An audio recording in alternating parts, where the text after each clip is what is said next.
You better be listening to Sleazoids or I must break you. Are you the first? The first one. Visitor? I've always been visited. Nothing you have seen or heard about David Bowie will prepare you for the impact of his first dramatic performance. In 1977, Voyager 2 was launched into space to the outermost regions of the universe. It carried an invitation in all languages for alien life forms to visit our planet. Someone, somewhere, listened and accepted our invitation.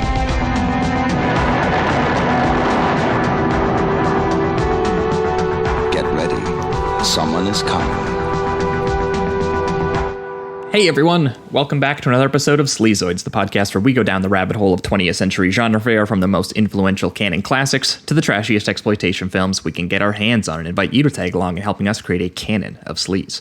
Each week is a double feature grindhouse style where we discuss two films loosely related by subject, genre, actor, filmmaker, or franchise, and at the end of each episode along with our honorary Sleazoids, which you can become by subscribing on Patreon.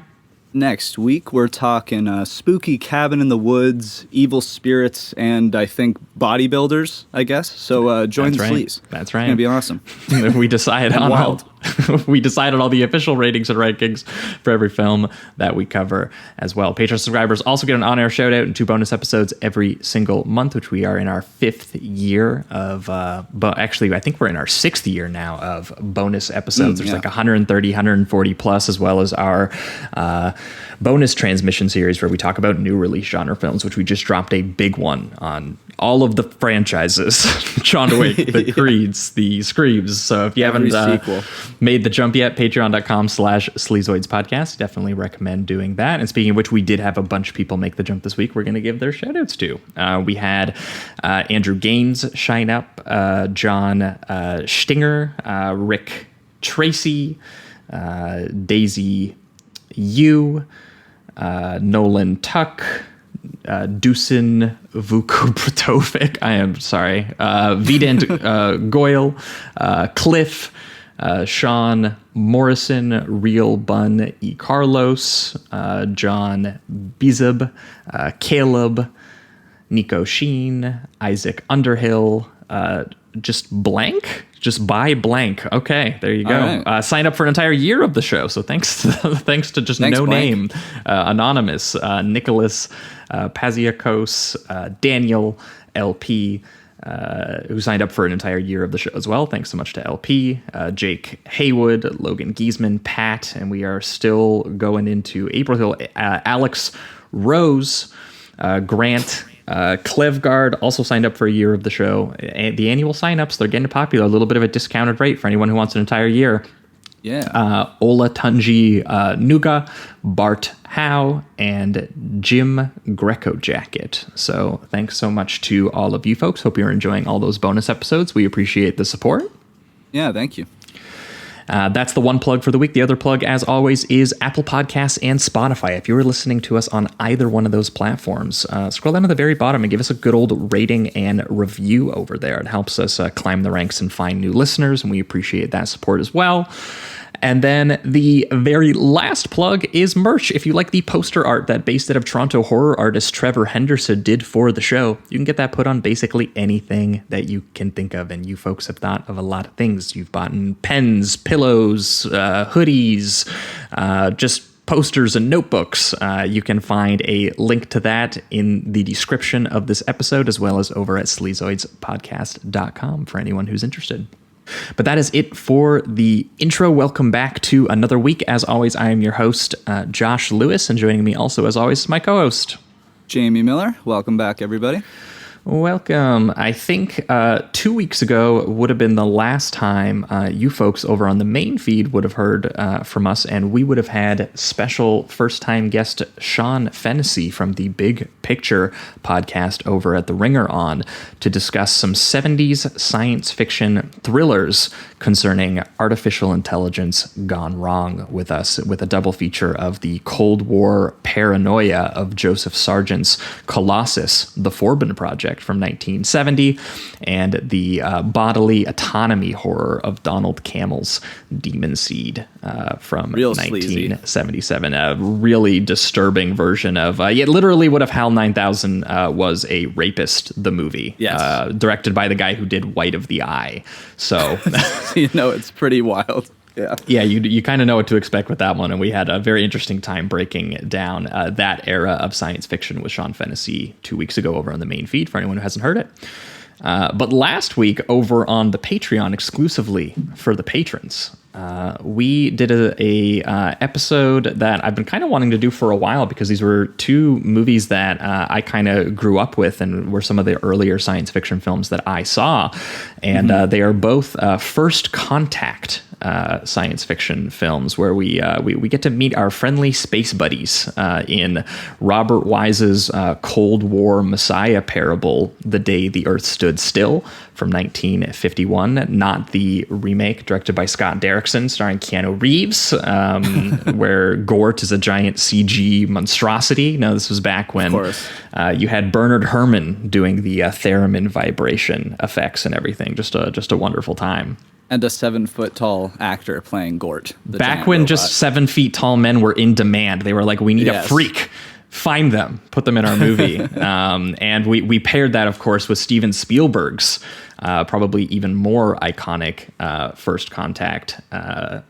Third Contact science fiction film, which is his very obsessive depiction of a father abandoning his family to go and hang out with his alien buddies in Close Encounters of the Third Kind from 1977. Yeah, with a really mature and empathetic look at watching a father do that. So it's pretty, it's a great film. Beautiful film. You definitely watched that film twice. When you watched it as a kid, you're just like, oh yeah, man, the government is totally trying to keep this from us. And then as an adult, you watch it and you're like, dude, what are you doing? Like your kids need you, man. You got a family back home. Yeah. You're just going to space with the aliens. Yeah. It's beautiful though. Yes. So if you haven't heard that episode, over on the Patreon feed from last week. So go sign up, go check it out. And that episode also kind of set us up. You know, we might have strategically placed this for an episode that we kind of knew was coming down the pipe. And so moving on to this week, we have a very special returning guest joining us. She is a freelance writer and critic with writing in such places currently as Paste Magazine and tons of other ones that you've heard, but as well as her own Substack that all of you should be checking out. That guest is Brianna Zigler. Brianna, how you doing? Hello, fellas. I'm doing good. Josh, can I say really quick, this is so weird, but I just realized now the third time hearing your voice. Has anyone ever told you sound like Jesse Eisenberg? Do you know what? I don't think that I've gotten that one. I wonder if I'm going to hear that for the rest of the time we do this show now. It just came to me. It never...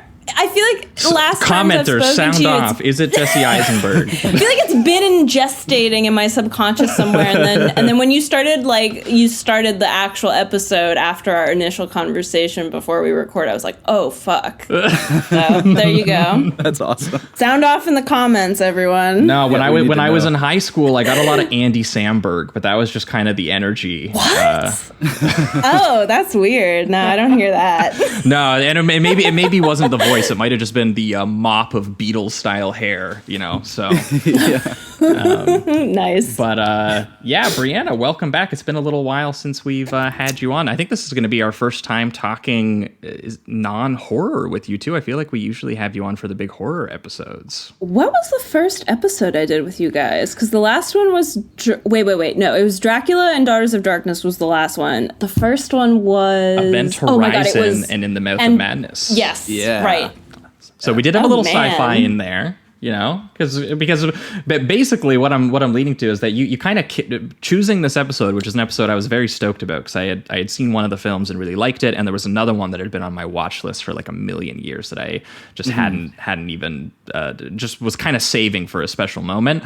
But it also kicked off like basically what's like been a science fiction month on the podcast. So this has all been organized due to your episode.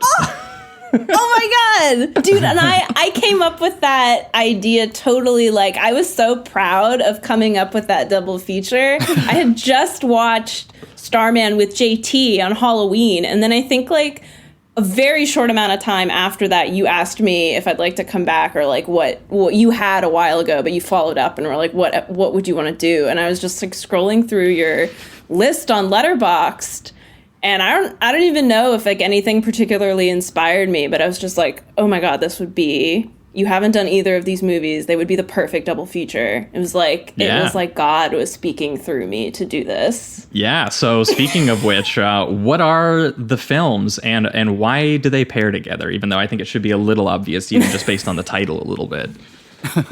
So The Man Who Fell to Earth and Starman, which are both linked because they're about alien guys coming to Earth and getting into all sorts of shenanigans along the way, and trying to get back home and getting linked up with a little cutie. And you know what? Another thing that I didn't realize until I was like, I rewatched both of them yesterday, and then I was gearing up to watch Starman, and then I'm like singing David Bowie's Starman in my head. That's right. So that's another way that they're linked, which I thought was funny. Yeah, you also have two wonderful actors in David Bowie and Jeff Bridges who are forced to play aliens inside of human bodies and experience the highs and lows of our world, we'll say. Yeah. Yeah, but no, I'm excited because this actually is going to be, I think, our first time talking about Nicholas Roeg somehow, and and on the reverse side, it's going to be like our 50th time talking about John Carpenter, but somehow this one yet. So it's kind of it is kind of still underrated by a lot of people in the John Carpenter canon, just because it's such a strange pivot for him in terms of what genre he was interested, or at least in the tone of the genre. Not that he hadn't done science fiction before. Yeah. But that being said, that's going to be the double feature today. So I say we jump into it here and start things off with The Man Who Fell to Earth. The Man Who Fell to Earth is a powerful love story, a cosmic mystery, a spectacular fantasy, a shocking, mind-stretching experience in sight, in space, and sex.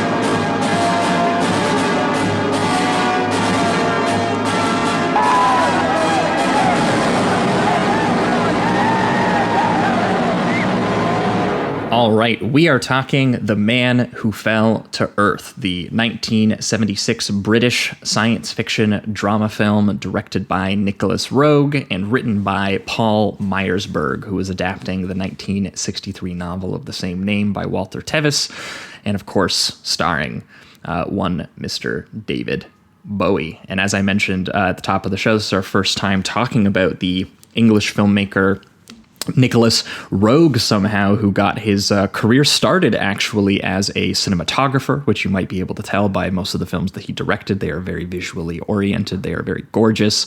And he got started doing London studio camera operating and second unit photography very early in his career, which got him his big break when he did some second unit work on a little film called Lawrence of Arabia, which actually almost resulted in Peter O'Toole in the lead role of this film instead of David Bowie at one point. That was in consideration because of his relationship on Lawrence of Arabia and with David Lean.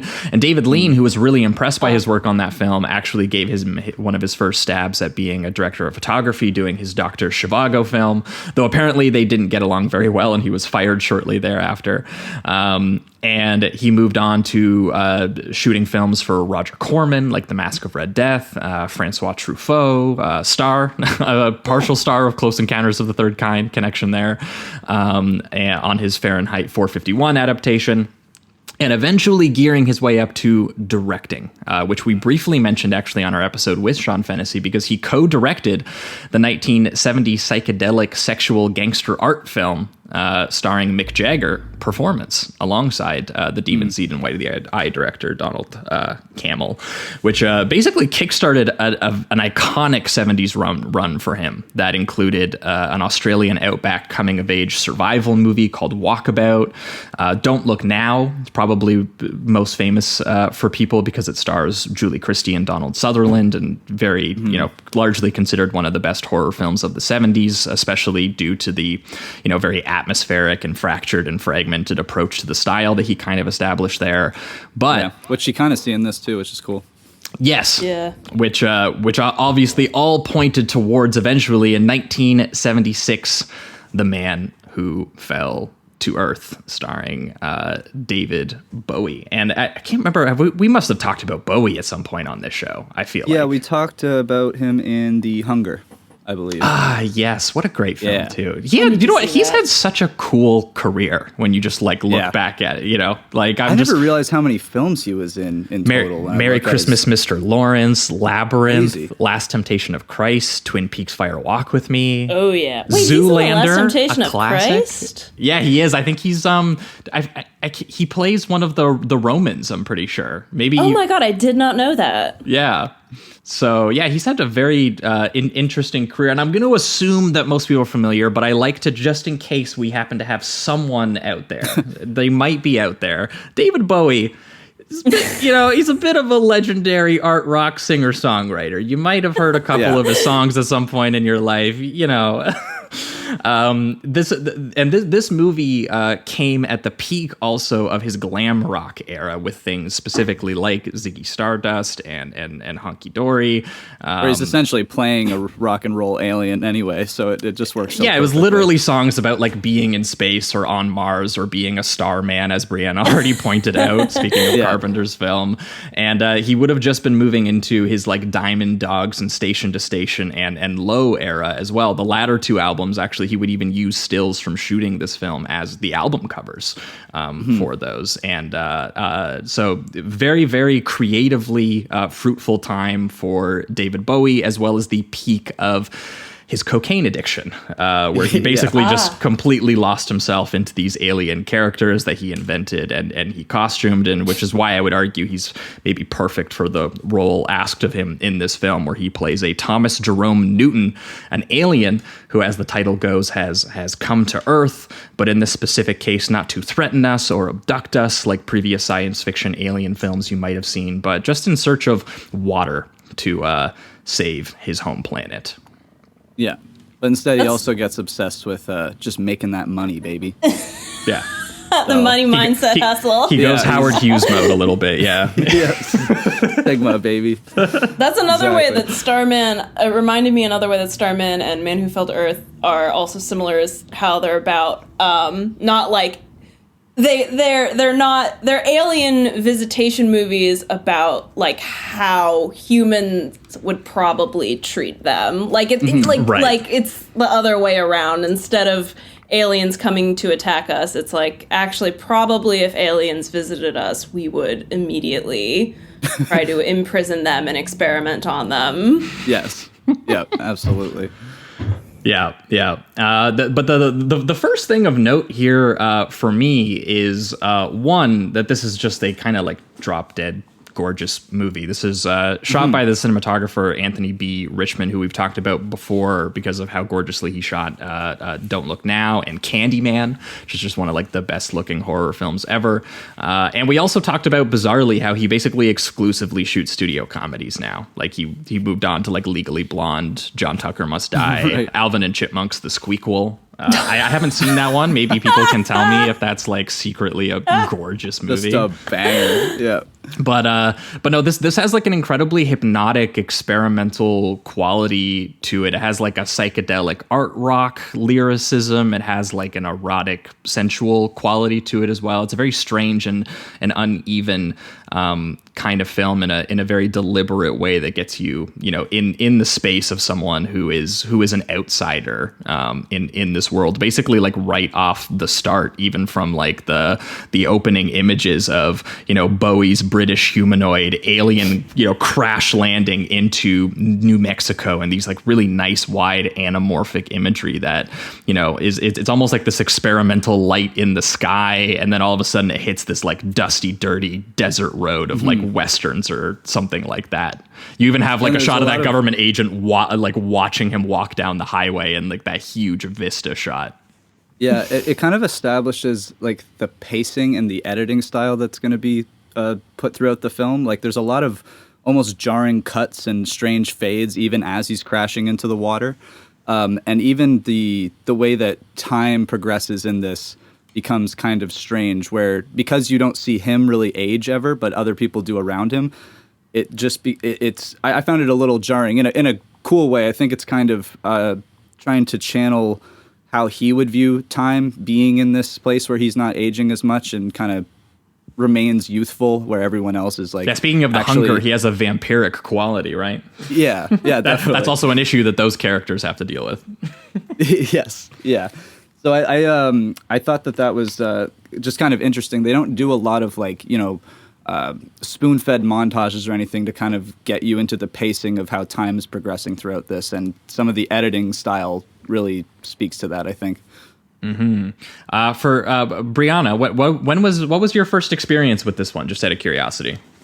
I had the best experience with this movie for the first time because it was right in the middle of COVID when I was getting high every night with gummies that I got from my friend who got it from his drug dealer, because I was too scared to have my own drug dealer. So he would get me little bags of weed gummy bears, and I would do like 1 to 2 per night, depending on how crazy I wanted to get. And I think I watched Man Who Fell to Earth. This was a great week. I watched like Man Who Fell to Earth and Inland Empire for the first time while really, really fucking high both times. And they were both, even Inland Empire was like an insanely magical experience. And I had like pretty much the same experience with Man Who Fell to Earth. It felt like, while high, it just felt like the best movie I'd ever seen.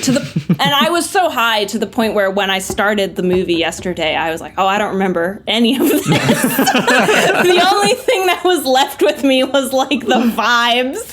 Yeah, you felt it. That's the most important thing. But I love the vibes still persist. I feel like not being sober this time, it starts to feel a little kind of like stretched by the last third. Like when he's with when he's in that the cell in the hotel and he's visited by Mary Lou, which like obviously we'll get to as we get through the plot. But like by then I'm like, okay, like I'm kind of like, I don't know, the pacing gets a little weird at the end, but I feel like the 2/3 leading up to that is so like great. It's hard to describe. I was like writing down in my notes yesterday how the atmosphere and tone is so like not observational, but like meditative. Yeah. And meditative in very like uncanny, strange ways with the editing and the pacing. And I can be picky sometimes, I feel like, when it comes to pacing and tone, but there's something very, I don't know, comfortable about this movie and the kind of uncanniness. And mystery of it. Like I'm specifically thinking in particular of the scene where he's driving in the car with Mary Lou and they're driving through the mountains to eventually find the spot where they're going to like build their house, and they drive past this just empty field, but Thomas can see like people from the past who can also see their car. I don't know what the fuck that scene is about, but I was just like, stuff like that. Yeah, there's some very like subjective, like psychedelic freak out stuff that definitely takes place in this film. And it definitely is like, I could see people finding it a little long. I know that this movie doesn't totally work for a lot of people. I think for some, they find it, I see a lot of criticisms of it being like kind of pointlessly stylish or like kind of like empty in a way. For me, I mostly disagree because I just think that like I find the style is what makes this like an entrancing film. Like it's a very simple story when you think about it, and the sideways approach to shooting the various sequences that take place to make them feel different than they might and like not expository, and is how someone else would very much approach a story like this. Like for instance with Rip Torn's character, and they're doing the like one of his introductory scenes is literally basically a montage of him having sex with his students while cutting back and forth Oh, yes. To like an Asian restaurant of some kind, and they're doing like theater and sword fighting, but it's cutting between these two things, and it's just like it's so perfect. Yeah, and it it perfectly establishes what kind of character Rip Torn is. It's done in a very unconventional way. So yeah. Yeah, no, the fractured cutting is like a huge part of like the Rogue Project. You can basically see it throughout the majority of his films. I think that he found the sort of contradictory and the weird feelings that you could get out of a splice like that and what it does to people's brains. I think it was just something that he was really obsessed with. And like sometimes it's jolting in that way where you could feel someone being like, okay, well, what's the point of that cut? But other times it's like, it's pretty obvious. Like I love that sequence when he first comes to Earth and he has this whole plan about it. I guess we should maybe get into like what his whole deal is. But he basically like lands in the desert, and he at first kind of looks like just this very pale, sickly like drifter cowboy. And he's even like sleeping on the bench in front of the neon signs because there's nothing more that Brits and Europeans love doing than like shooting on location in their favorite American movies were shot, and basically making it look like this magisterial planet that they've like never been to before. Which definitely also helps this movie with Bowie's sort of outsider-ness that he's meant to have. But the first thing that kind of clues you into what's happening here is obviously just like the performance. And I really love the Bowie performance, the strangeness of it, the deliberate way he like plays with his Mars red hair, and he like, he pierces with his one blue and one brown eye. He'll look at his reflections in strange ways, and he moves with a kind of unnatural stiffness. And even there's one part where he puts his sunglasses on and he puts just like one ear on way higher than the other one. And I was like, that's just not how you put sunglasses on, man. And it's just it's little things like that like really send this home. And I it's hard to credit a little bit like how much of this was just perfect casting as well, because like Bowie basically admits to not remembering shooting this in like the same way that like Colin Farrell talks about Miami Vice, where it was just like, he's basically just like, I was a total mess personally. That's great. I hardly understood like what the movie was about. I showed up on set stoned, and I just kind of learned his lines the day of. He just read his lines stoned, and he was like, hopefully the director likes that. God, that's crazy. I can't imagine you saying that Peter O'Toole was almost this character. That's a totally different movie. Because it feels like this movie was just made for David Bowie to play this character. It's like, I can't imagine it being anyone else. No, he's so vulnerable and kind of beautiful just as a screen object for Rogue to shoot. And I read in Kale's review that she called him like a 70s update on like the James Dean Lost Boy myth, essentially. And that is kind of how he plays it. Yeah.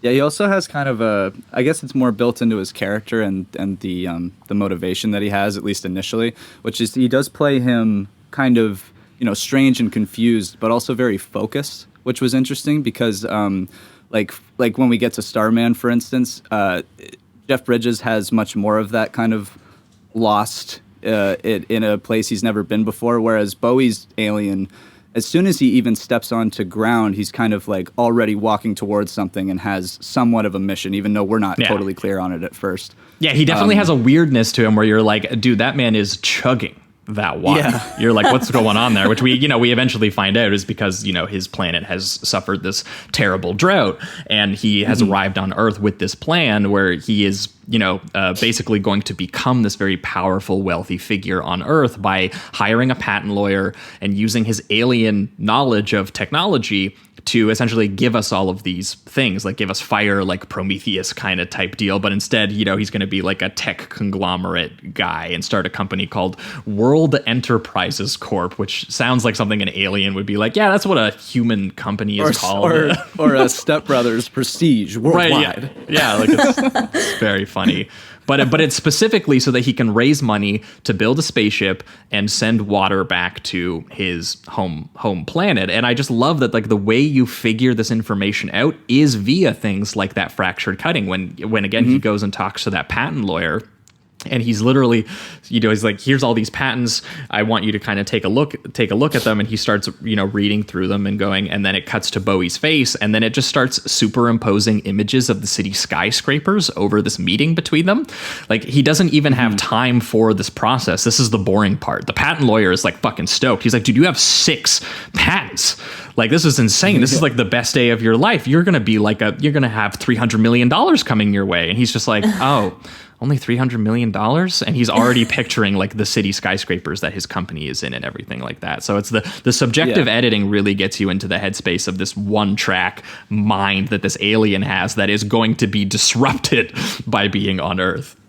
Yeah. Mindset. What's interesting too is some of that editing where you're kind of getting into his mindset goes along with him seeing his family like back home, but it's never clear whether or not as the story progresses if you're seeing them actually dying from the dehydration, if you're seeing like a true memory of him leaving them. It's always pretty scattered and just kind of unclear if it's like an objective thing that's happening. So I really like that too. And they start to mix that with some really strange things like, we'll get to the specifics, but somebody is going out of a window, and while they're fading, they're fading aliens like falling at the same time and stuff like that. So it's kind of aliens falling, more like aliens doing artful gymnastics. That's true. Yeah, they're basically doing full-on acrobatics. Yeah, very true. So yeah, the editing is just constantly interesting in this, and it's throughout the entire. Yeah, you're going to see some bizarre things. We're going to describe some bizarre images. If you've ever wanted to see Rip Torn in cowboy drip and full on-screen cock, this is the movie that you've been waiting for. This is a horny film too. Yeah. That's also something that we can say. Oh my God, does this get just well? He gets seduced by the human body when he meets a woman named Mary Lou, played by Candy Clark in the film, who we've talked about before in Fat City, as well as the Blob remake. But she was also pretty big around this time for American Graffiti, was I think her big film, and she's playing this like working class Arizona woman who's meet cute with him, is making him faint by operating her hotel elevator because it's something that his body has not yet accustomed to. And I love even Bowie just being like, please let me take the stairs, and she's like, no, like in all her friendliness, all her towny friendliness, she's like, no, you're gonna take the elevator, and nearly like kills him doing it and has to drag him to his room and take care of him. And there's this great scene where she gets drunk in his room and is basically just awestruck by like David Bowie, like pretty much like visually it seems like. And from there, she starts introducing him to the American wonders like alcohol and television. I love that scene where she calls him a freak for watching 8 TVs at the same time. He's like watching noirs and westerns and war films, and she's like, I don't understand how you can watch them all at the same time. And he's just like, but she's also like, but I also like love freaks, like I'm obsessed with you. I want to move in with you. I want to start taking you to church. And there's even like the score goes from like this kind of acid rock stuff to like country love ballads during the section of the film when he's like he's being a normal Arizona boy. I love their relationship. It's like very tragic, and I feel like it struck a chord. I feel like the first time when I watched it very high, it like really struck a chord with me, because it's like it's so. Like, she loves him so much. She's, like, so obsessed with him. And it's like he is going along with it. And he does so much for her. And it's as if he loves her. But he doesn't really. Yeah. And I don't know, like, guys that didn't like me back but were, like, stringing me along. That was my jam at one point. So, like, when I was really high watching this for the first time, I was like, oh, man. Like, I get this. I get you, Mary. But, like, I don't know. Their relationship is, like, kind of beautiful to me, too. Yeah. Like, the way she takes care of him and the way, I mean, she's, like, his whole... I don't know, the way she takes care of him, the way she becomes his connection to the intricacies of human life and relationships, but at the same time, he can never really get there. Yeah, it's like he still views pretty much everyone, whether he really means to or not, as kind of a tool to complete his mission. Yeah. And it comes along with some things that she could read as love or care, but a lot of it Yeah. ends up being superficial. Like there's even one part later on in the film where he gives her money in exchange for like I don't know if it's their divorce or separation of some kind or something like that, and she's just like, but I want Tommy. I want I want the man that I love. This means nothing to me. So this movie has the most tragic romantic. knocking of cookies out of someone's hand. Right. That's another one I was thinking of when it shows the fate of like the aliens doing acrobatics. I forgot about that. Yeah, cookies flying through the air, aliens flying through the air. These are I am mother and father, you always wrestle inside me type stuff going on that front. Yes. Yes. And yeah, they do have like an interesting, like, because at first the relationship is very, like it's very one-sided. She's very much doing all of the talking in their relationship, but he does kind of eventually, take some pleasure in having her around and having someone to, show him these American ways and him to also introduce a couple of his own interests, like when they set up that little country home together and they have like full sex scenes like in like kimonos and they like peer at the cosmos via like the telescopes and I will say, talking about that sex scene too, the sex scenes in this incredibly explicit, something Rogue got criticized a lot for in his career because people thought the one in Don't Look Now was unsimulated and they were upset by it, and people actually kind of claim that he maybe even introduced the fractured cutting in that film during that scene to like be able to take some of the hot seat out of that experience when people were talking about the film later. But even the stuff with Rip Torn is a little uncomfortable to watch at times. Like it's just I don't know. It has literally a montage of him doing it to like 5 different students of his, and they all say the same thing, which is something like, "You're nothing like my dad." Like, it's so while literally grabbing Torn's penis. Like it's just, it was kind of shocking. I didn't expect that at all.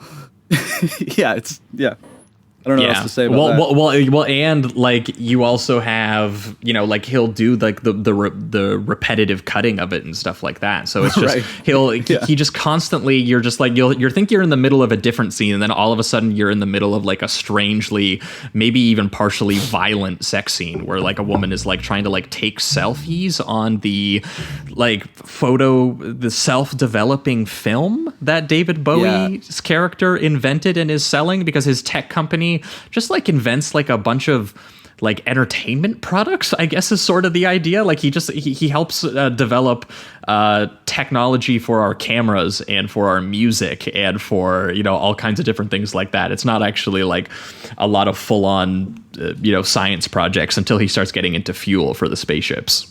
But I do gotta say, like the experimental touches that hit on like during those sequences are the things that really leave a more lasting impression, like the Arizona like horse dissolving into a memory of his home planet, which Rogue shows losing its water and leaving his alien family via like what appears to be like some sort of like oil painting time lapse of some kind, as well as a full-on recreation of the scene with costumes and his ship, and some, as Brianna put it, like some of the time traveling moments where he'll just look at the countryside and see old Western pioneers in like this flashed iris imagery as well. and also be exclaiming like, God, I never knew America was so beautiful. That's actually partially the double feature here today too, is God, isn't America just so beautiful? Oh, it's so true. But I mean, I even think about like the sequence where we see his ship crash landing through like these reverse lasers, and there's like spinning zooms on the sun and helicopter imagery. I don't even know what the budget on this was, but it's actually pretty like expensive looking at times. Yeah, they do this one pretty incredible shot where it's something that you've seen before, where they're just following the car. I think it's when they're going to the new house for the first time, and it's just following them along, probably a helicopter shot of some sort, and then it just starts to pan up and does like a full 360 degree view of the entire sky. There's things that they almost, it's like they'll take a typical shot but then add something that always makes it more intricate or experimental maybe. and it's pretty incredible how far they go. Like even just because we were on the sex scenes, these things progress. Like they really have something new every single time they implement it. Like to the point where like there's one where they start fading these shots of it seems like it could be them, Bowie and Clark, but they're covered in what I don't know, looks like semen, but I don't know what's going on. The goop. And yeah. And it's just doing these jarring shots back and forth, kind of mixing it in with the sexual violence as well that's been introduced throughout the film. And yeah, so there's just it's pretty constant, and they're always coming up with new ways to implement different styles, I guess. Well, I mean, you get the feeling that this is designed to be kind of it's meant to have this dizzying effect of here is this alien who's never experienced so many of these things, these vistas, this amount of water, this sex, this alcohol, all of these things that he's partaking in, and it is meant to be this idea of like he's almost overdosing on this this culture and this especially all of the things that this newfound wealth he has can buy him, and living in this beautiful home with this with this hip wife, and and Mary Lou actually starts to get freaked out that his purity in some sense has been corrupted by business and culture and alcohol and religion, and at one point he's watching all of the TVs and he's literally screaming at the TVs to get out of his mind.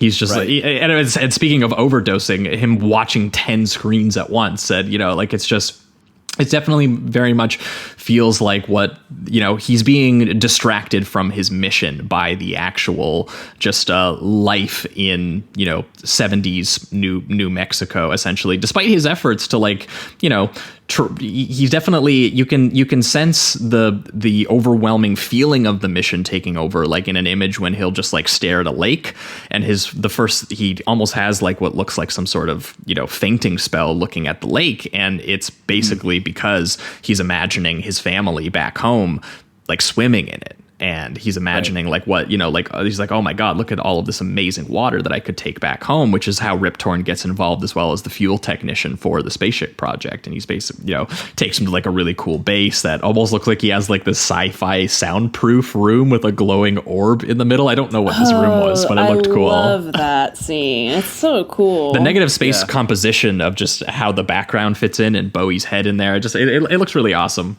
Yeah.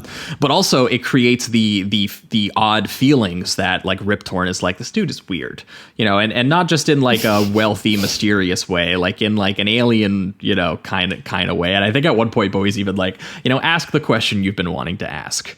And Rip Torn gets this hilarious delivery of, are you Lithuanian? Oh, yes, I forgot to write that down. He's like, no, but he words it like, you're not Lithuanian, are you? Yeah. He doesn't want Bowie to be Lithuanian. Yes. And he's like, I'm English, He's like, okay, that's not so bad, Yeah.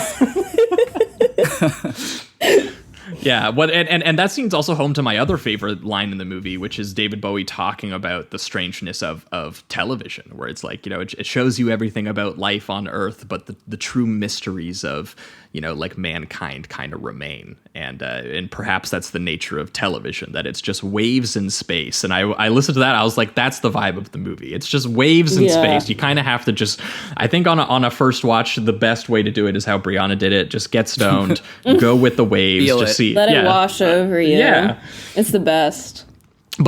But I do find it interesting that despite all of that, because that's very much how it plays into the style of the film, that there is, a very, simple kind of emotional story being told, I think, effectively through that style, especially when his human relationships start to crumble. And, Mary Lou and him are getting into those domestic disputes. He's knocking cookies out of her hand, and she's calling him an alien, but only in the sense that he's British and he doesn't have a visa. She doesn't quite suspect that he's wink. Yeah. But she's like, why do you need to leave? Why is it so important that you finish this whatever mission you have and not marry me or whatever? And Rip Torn is setting up X-ray cameras in his house to prove that he's an alien to all these government agents who might be interested in taking over for him.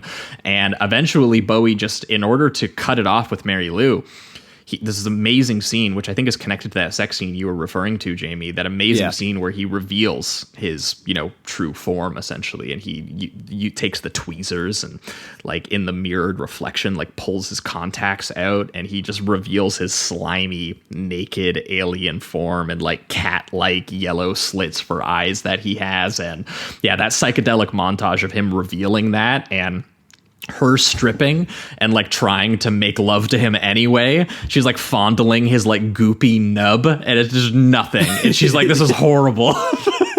Yeah. Like the first initial time she looks at him too, she's like absolutely terrified, and it is kind of scary to watch. Like he opens the door and it's just the big reptilian eyes in your face. It is kind of I don't know. It's yeah, and then it turns into, like I was saying with that sex sequence, it is kind of nightmarish in a sense, like all those weird fades with all of the goop that's over the two human. And the thing is, the way that those people are in the fades, it's probably Bowie and Clark, but it doesn't necessarily even look like them because they're just covered and you can't really tell or differentiate the two.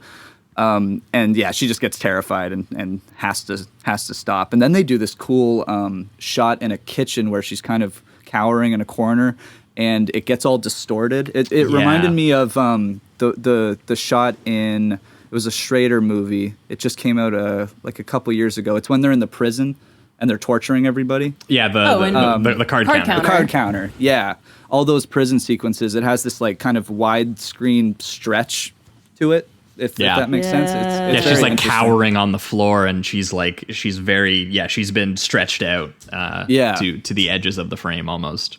It's really fantastic and really effective. And I guess it's just kind of like, her psyche is breaking a little bit at this point. It already was, because the relationship wasn't going swimmingly, but now he's an alien in the eyes of a reptilian. And also the government is hunting him down and like throwing his business partners through plate glass. That is wild too. Like, one, just the added image of them putting on like the space helmets in order to do it, so he can't like clot them or anything like that, and I think to hide maybe hide their identity. But because I think they're supposed to be from like a rival tech company or something like that. Mm-hmm. Yeah, I think so. And they were like, hey, this guy is doing a highly publicized space trip. We can't let this happen. And that low angle shot of that dummy just flying through that window. It's crazy and spinning. Oh my God. And to add insult to injury, they throw him into the window, and the first time it just cracks, and they're like, oh, sorry, man. And they do it again. Like, it's so funny that they choose not to do like the truly like the gangster thing where they put him up on the roof and like hang him over and then throw him off, but they just like swing him with his hands and legs like it's a game in a playground or something. It's so funny.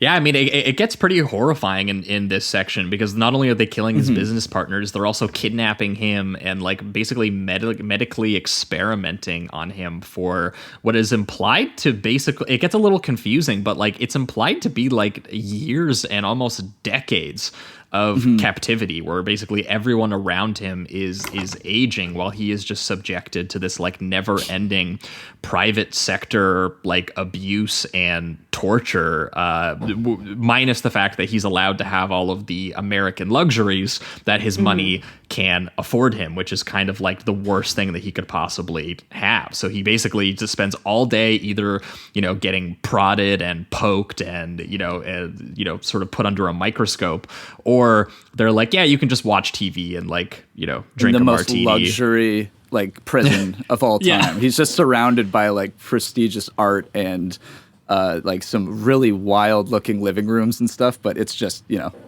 he's not allowed to leave. So I do like that irony. Yeah, they're like, here's all this beautiful food delivered by room service. At one point, he even does invite Mary Lou back, and aged Mary Lou makes her way back into the room. And they've given him a 6-shooter with blanks in it so that they can basically like sexual role play like Bonnie and Clyde.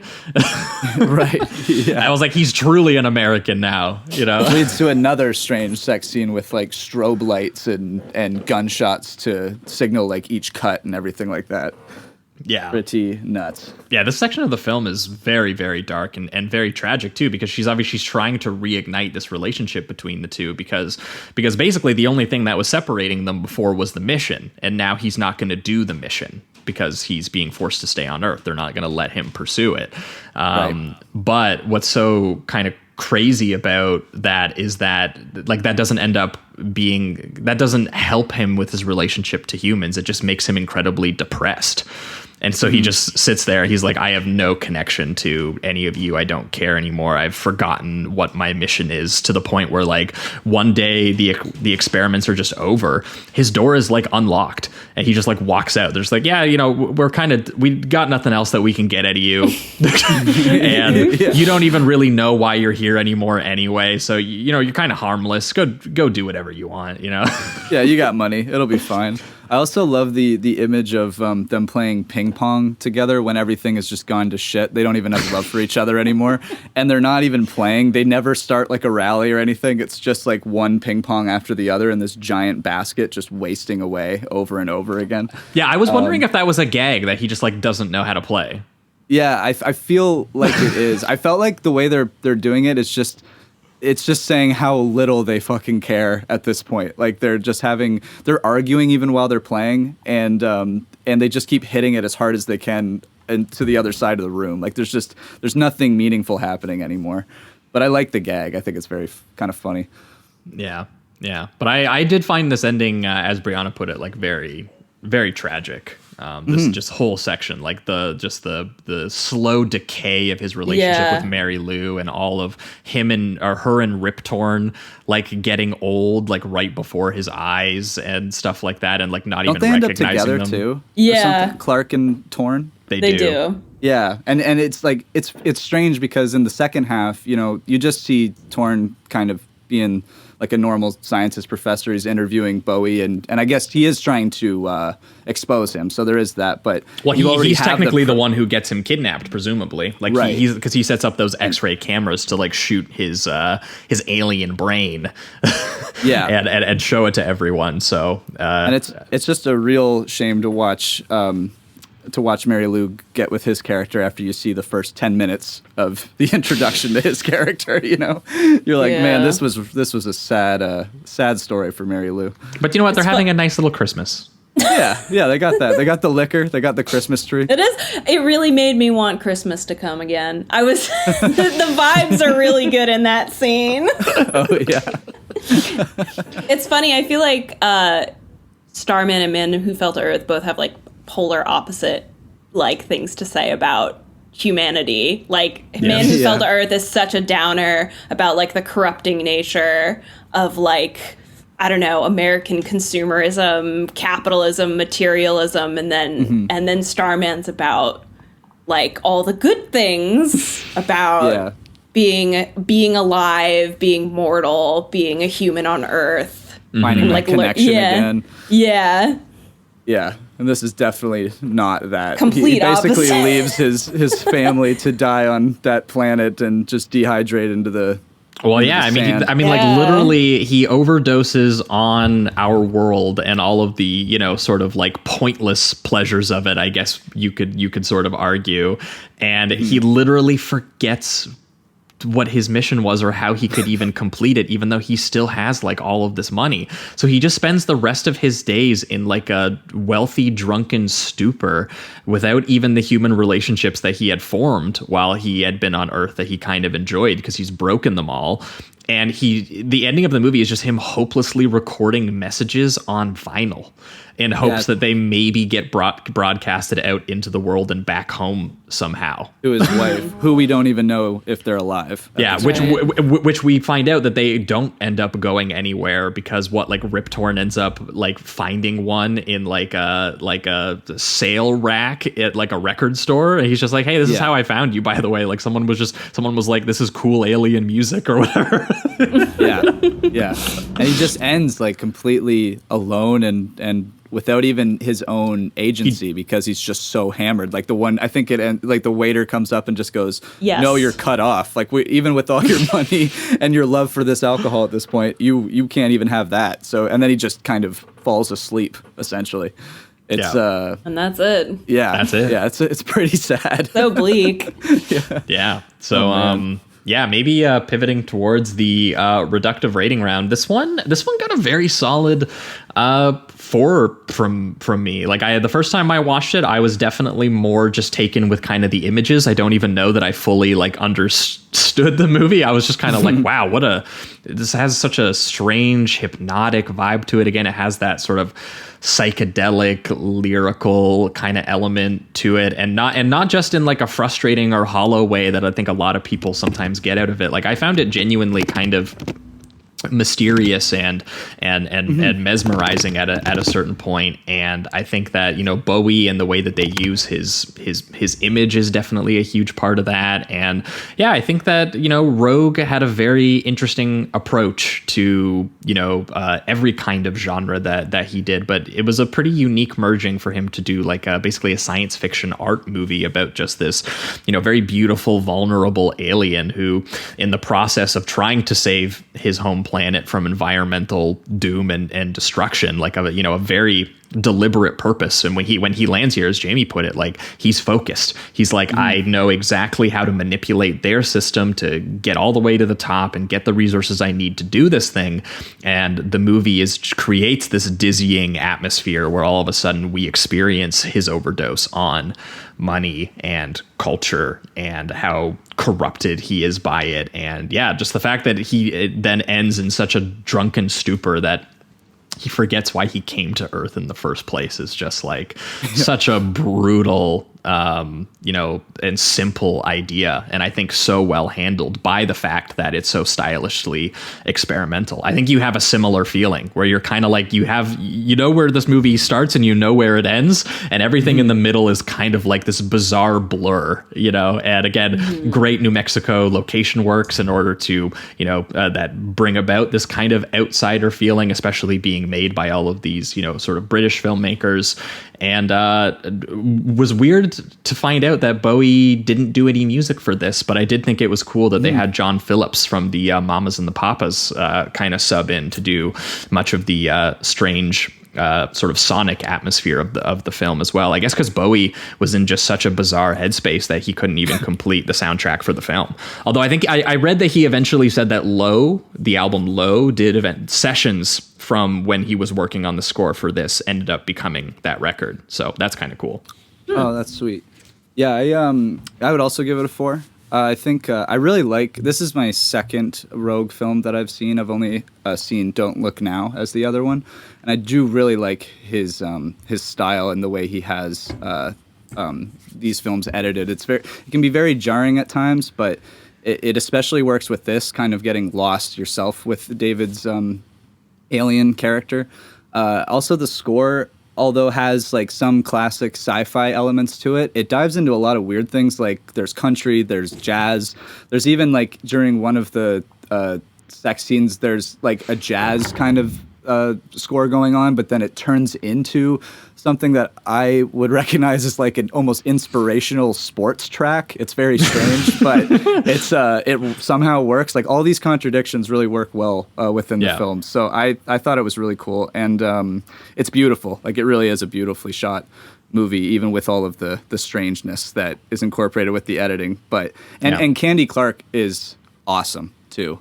She has to play a very it's like naive and innocent at first, and then because of the kind of some of the abuse that goes on with the relationship, she really has to, she kind of starts being abusive herself almost in retaliation, and it's very interesting to watch. I thought her performance was great.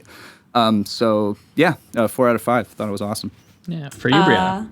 I would also give it a 4. I feel like when I first saw it, I probably would have given it a 5, but rewatching it, definitely because I don't love the pacing in the last third, I would say. But I still, I would say overall, I think it's awesome. I'm such a, vibes person when it comes to movies, which I have a hard time, articulating. But, vibes and story, I would say. But, when the vibes are right...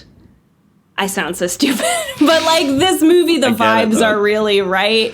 I love something I really love about, like, I don't know, David Lynch's stuff is that it's very, like, not, I don't know if meandering is the right word, but it feels like you're really taking your time through this strange world that you don't understand. Yeah, and the gaps in logic and time stop making sense. It's like, no, you're meant to have this deliberately idiosyncratic experience. No, I get what you're saying. Yeah. It's like the same thing with this. I love shit like that, and it's so, like, surprisingly funny and and creepy and disturbing, and I love David Bowie in the role. I was thinking how, like, especially with, I love the relationship between Candy Clark and Bowie in this, but I like how totally indifferent he is to other people, and how he plays, like, I don't know, how he plays off other people, and I feel like that is maybe informed by him being high. I don't know, but it works so well. How I don't know, like, how he'll I feel like he'll only express care towards other people when he wants something, and the way he kind of, I don't know, expresses that physically is kind of subtle. I don't know. I liked it. I like him. I like the movie. Yeah. There's 4 one bags of popcorn. There's actually one shot that kind of relates to that. I think it's in the beginning where he meets the Farnsworth for the first time, the patent lawyer, and he goes to shake Bowie's hand, and Bowie, obviously as an alien, doesn't know the customs, so he doesn't do it. But there's never a moment also within his character that looks like he wants to learn or is curious about that. He's just like, let's go to the next thing. I don't give a shit. Like, just let's make my money, Sigma grind set. I'm getting that water to my wife, baby. Yeah. So, Which he doesn't do, by the way. Which he fails to do. Yeah. Another way this is so different from Starman is how, like Jeff Bridges' character is so eager to learn and suffuse himself with language and knowledge and the pleasures of humans and planet Earth. And David Bowie is just Sigma grind set, like, eyes on the prize, but only if he kind of wants something. Full American Psycho mode. Yeah. That's right. All right. Well, I think that's going to wrap it up for The Man Who Fell to Earth. We're going to be right back, and we're going to be talking about Starman. Stick around. He doesn't want to hurt anybody. Can't you just leave him alone? What the hell ever happened to good manners? We invited him here. So far to come, so much to do, so little time to fall in love. Look up. Company's coming. John Carpenter's Starman.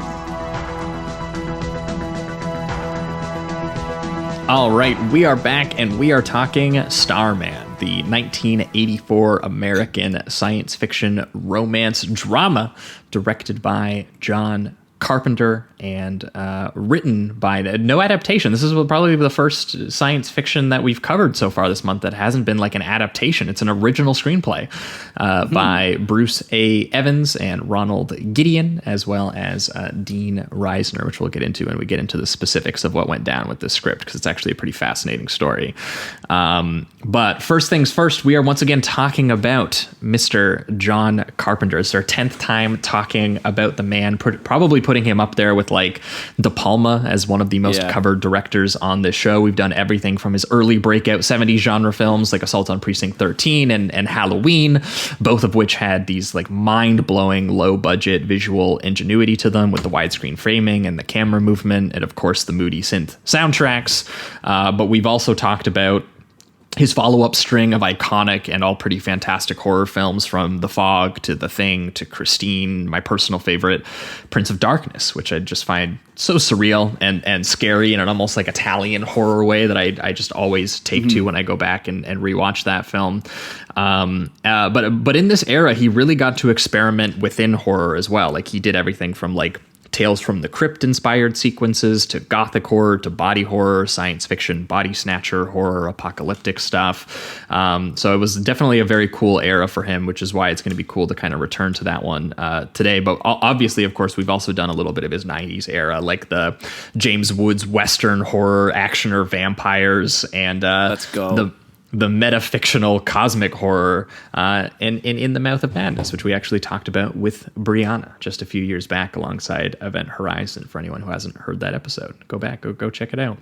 But the only things we haven't covered looking back is like, you know, his debut space satire film like Darstar, you know, co-written by the Alien writer Dan O'Bannon, and I guess his Kurt Russell collaborations as well. Like we haven't done the big Escape from New York or Big Trouble in Little China, which we definitely should do at some point, since, you know, those contain a lot of his love for Howard Hawks films and more old-fashioned Hollywood films in a way that I think Starman kind of does as well, which is why I kind of wanted to bring them out. Man, that dude, his Sight and Sound ballot, did you guys see his Sight and Sound ballot? I don't think I did. 4 Howard Hawks films on it. Nice.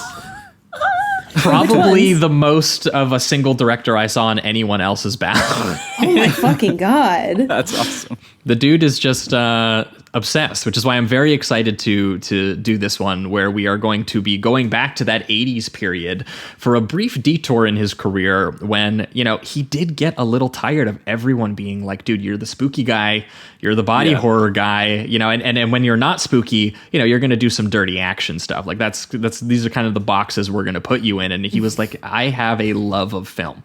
I love old Westerns. I love old Hollywood romance films and comedies. And so this came at a time when he really, truly wanted to rebrand as a more diverse filmmaker, and essentially ended up with the adult romance version of E.T., this film called Starman. You could even call it Sexy E.T. if you want to. What if E.T. looks like Jeff Bridges? It is a movie about an alien who crash lands in Wisconsin, played by stud era Jeff Bridges. That's right. Love his 70s era in particular, of like Last Picture Show, Fat City, and Bad Company, which we've talked about, Thunderbolt and Lightfoot. Just what a man. And he's playing this alien who takes the form of the husband of a young widow named Karen Allen, played by Karen Allen, hot off Manhattan and Raiders of the Lost Ark, speaking of Spielberg.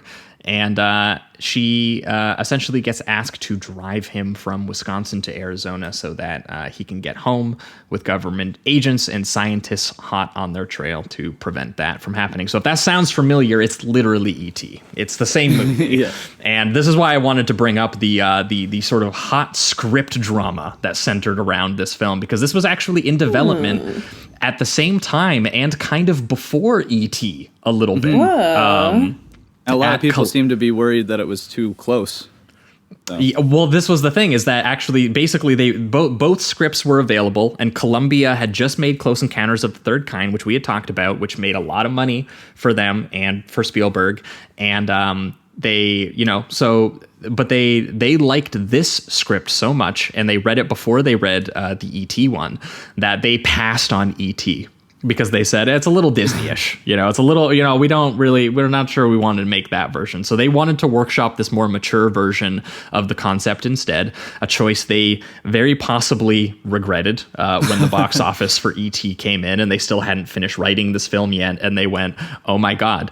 They went and made the film and it's already a hit, and now we have to, so they actually did have to make some changes to it because they were like, it is just too much like that. The original draft that was by the duo who did the adaptation for Stephen King's Stand By Me for Rob Reiner.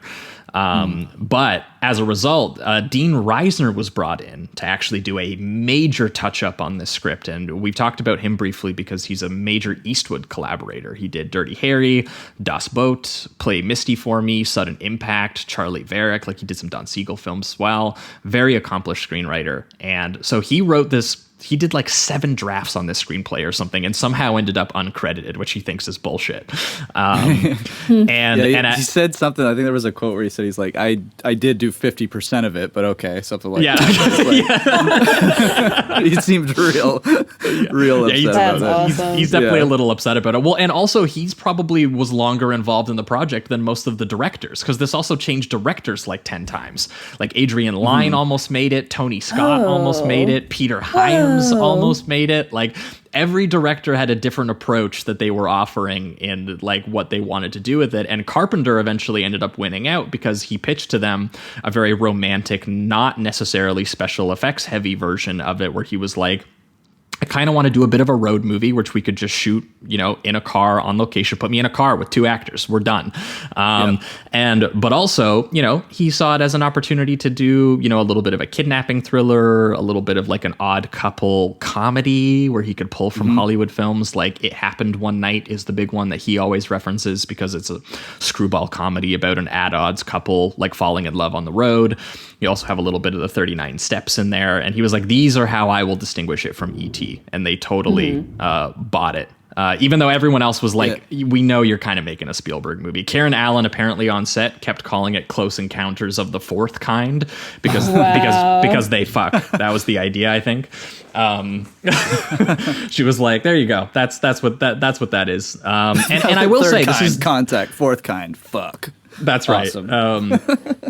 Very clever, Karen. And you can tell, I think, right off the bat, this is definitely a more commercial, predictable kind of narrative stab for Carpenter, but in that way that is, I kind of find appealing, because it's in that way that De Palma always kind of wished he was like a pop filmmaker like Spielberg, despite the fact that he couldn't be one. And I gotta say, Carpenter kind of succeeds at it. And I know a little bit of this stems from the fact that, The Thing really bombed for him. And you can tell that he's like, this seems like kind of like a sure thing hit. I'm going to ape a little bit of the Spielberg thing. But it's just like, he kind of does it well. Like, this is a sweet, sincere film. It has kind of wonder and awe that you would expect of that kind of film. It has the script has a lot of sensitivity and kind of generosity to it. Yeah. And I liked it a lot. This is my first time watching this, so. Yeah, me too, actually. This has been on my list for a while.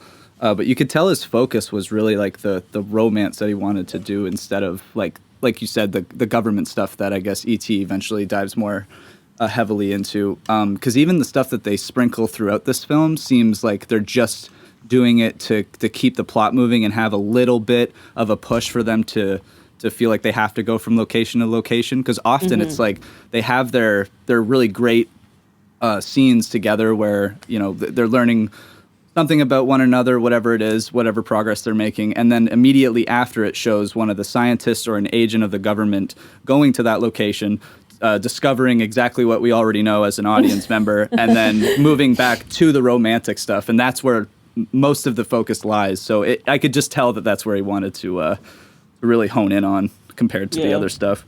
John Carpenter, kind of a sweetie. Yeah. Maybe low key a sweetie. Yeah, absolutely. I do like that he's still able to, and I like that he only does it in this part, but when he does a little bit of his body horror stuff with the kind of birth of the alien Jeff Bridges, I guess. Oh, yeah. Oh, my God. That's very the opening Carpenter. like 20 or 30 minutes, you're kind of like, oh, I see how this is like a John Carpenter movie. Like even the space stuff, like the opening of Voyager space probe containing images and messages of what Earth is like, including blasting the Rolling Stones, I Can't Get No Satisfaction. I was like, that feels like a gag that might have been included in his debut Dark Star, where it was kind of like a satire of like blue collar working on the spaceship. Did it have like rock and roll infused in it?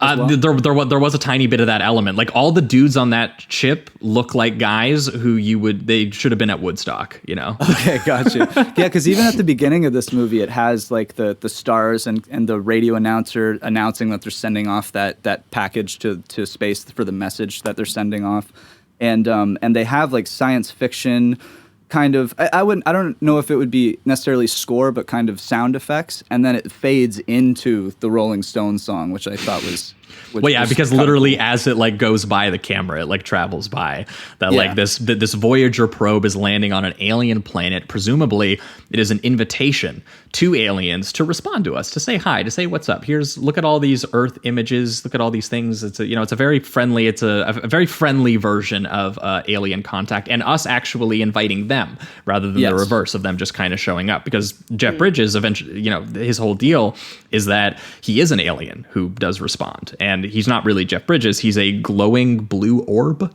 that like hangs out in a ship. And before he can even drop down and kind of say what's up, of course, in typical human fashion, he's immediately militarily shot down by an early warning system and crash lands in this giant sea of fire in a Wisconsin forest, like a massive explosion. And I was watching an interview with John Carpenter. He said this is like one of the biggest explosions he did, other than like the ending of the thing. Apparently they tried to do it on like a wet forest actually in Wisconsin, and they said they had to do it like 3 nights in a row because it kept fucking like the plume wasn't big enough. He's like, it doesn't look like an alien is crash landing. It just like looks like it just hits soaking grass, Oh my God. Wow. That's wild. I do like the idea. I think it's one of the first things that they kind of talk about, and when he's learning to communicate as an alien, where he can only sing like satisfaction to her at first. And I found it funny that I found it funny that we that it's like the package that we came up with to send them the message. We wouldn't think about necessarily like they wouldn't understand that communication, so they would just think "Satisfaction" by the Rolling Stones is like our language, and it's like we didn't really. It's cool that we're like, look at this rock music, but I don't think we thought it through in 1977. Bringing that to them. That's what he's like. He's like, I know how to say greetings in like 50 languages, and I know how to sing this one song. That's where it stops. It's basically all I know as he crash lands nearby the home of obviously the widowed Jenny, played by Karen Allen, who we are introduced to spending her nights drinking wine and torturing herself with 16 millimeter home movies of her late husband, played by Jeff Bridges, and footage that actually just he and Allen and Bridge and Carpenter basically shot first. It was the very first thing they shot for this film, because they were like, we want to get this very personal, grounded, like loving thing, and then you guys can kind of play off of it from there. And I really like the incorporation of the footage and how he that's how he gets Jeff Bridges's like visualization. That's how he picks up kind of his mannerisms. It's going through photographs and trying to recreate this person. But obviously, you can't just recreate a person from the images. And that's kind of, a person is more complicated than that. And I think that that's like one of the great touches of like the opening horror section that you were referring to, Jamie, where he is just like this floating POV shot of like the bay and then creeping on her garage in her house. And it's basically like the sci-fi blue orb equivalent of the Michael Myers vision, where he's like, looking around her house, and he gets the DNA of his hair, and they fucking turn him into, it's like the baby to adult Jeff Bridges version of the werewolf transformation, American Werewolf. God, he's so slimy and like stretching and pulling apart as he's getting bigger, and I love that that's how she's introduced to him, because it is this question of she like, watches the whole thing. Because like immediately you would be like, okay, well that's not my husband. It's not like she sees him and is like, wow, you're back. It's like, no, she knows from the get-go. Yeah, that was the biggest surprise for me. I thought the premise was going to be more like she discovers he's the alien, and then when it starts right off the bat with he's already dead, she's watching this insane transformation. I'm like, wow, it's going to take a different spin, because it's can she fall in love with her husband again despite knowing that, despite watching that. He starts powerful with the game against him, I'll say that. Have you guys ever been to the Museum of Moving Image in New York City? I have not. No. If you are ever there, I don't know if it's still there, but last couple times I was there, they have like all the heads that they used in this sequence, each one from baby to adult Jeff Bridges. It's like, I don't know, an insane amount of heads, but they're all in this case. It's very cool. Oh, that's awesome. Yeah. I would love to see that. Holy. Those are freaky, I'll be honest. Those like halfway in between ones where it's like, it's sort of Jeff Bridges. They're freaky, Yeah.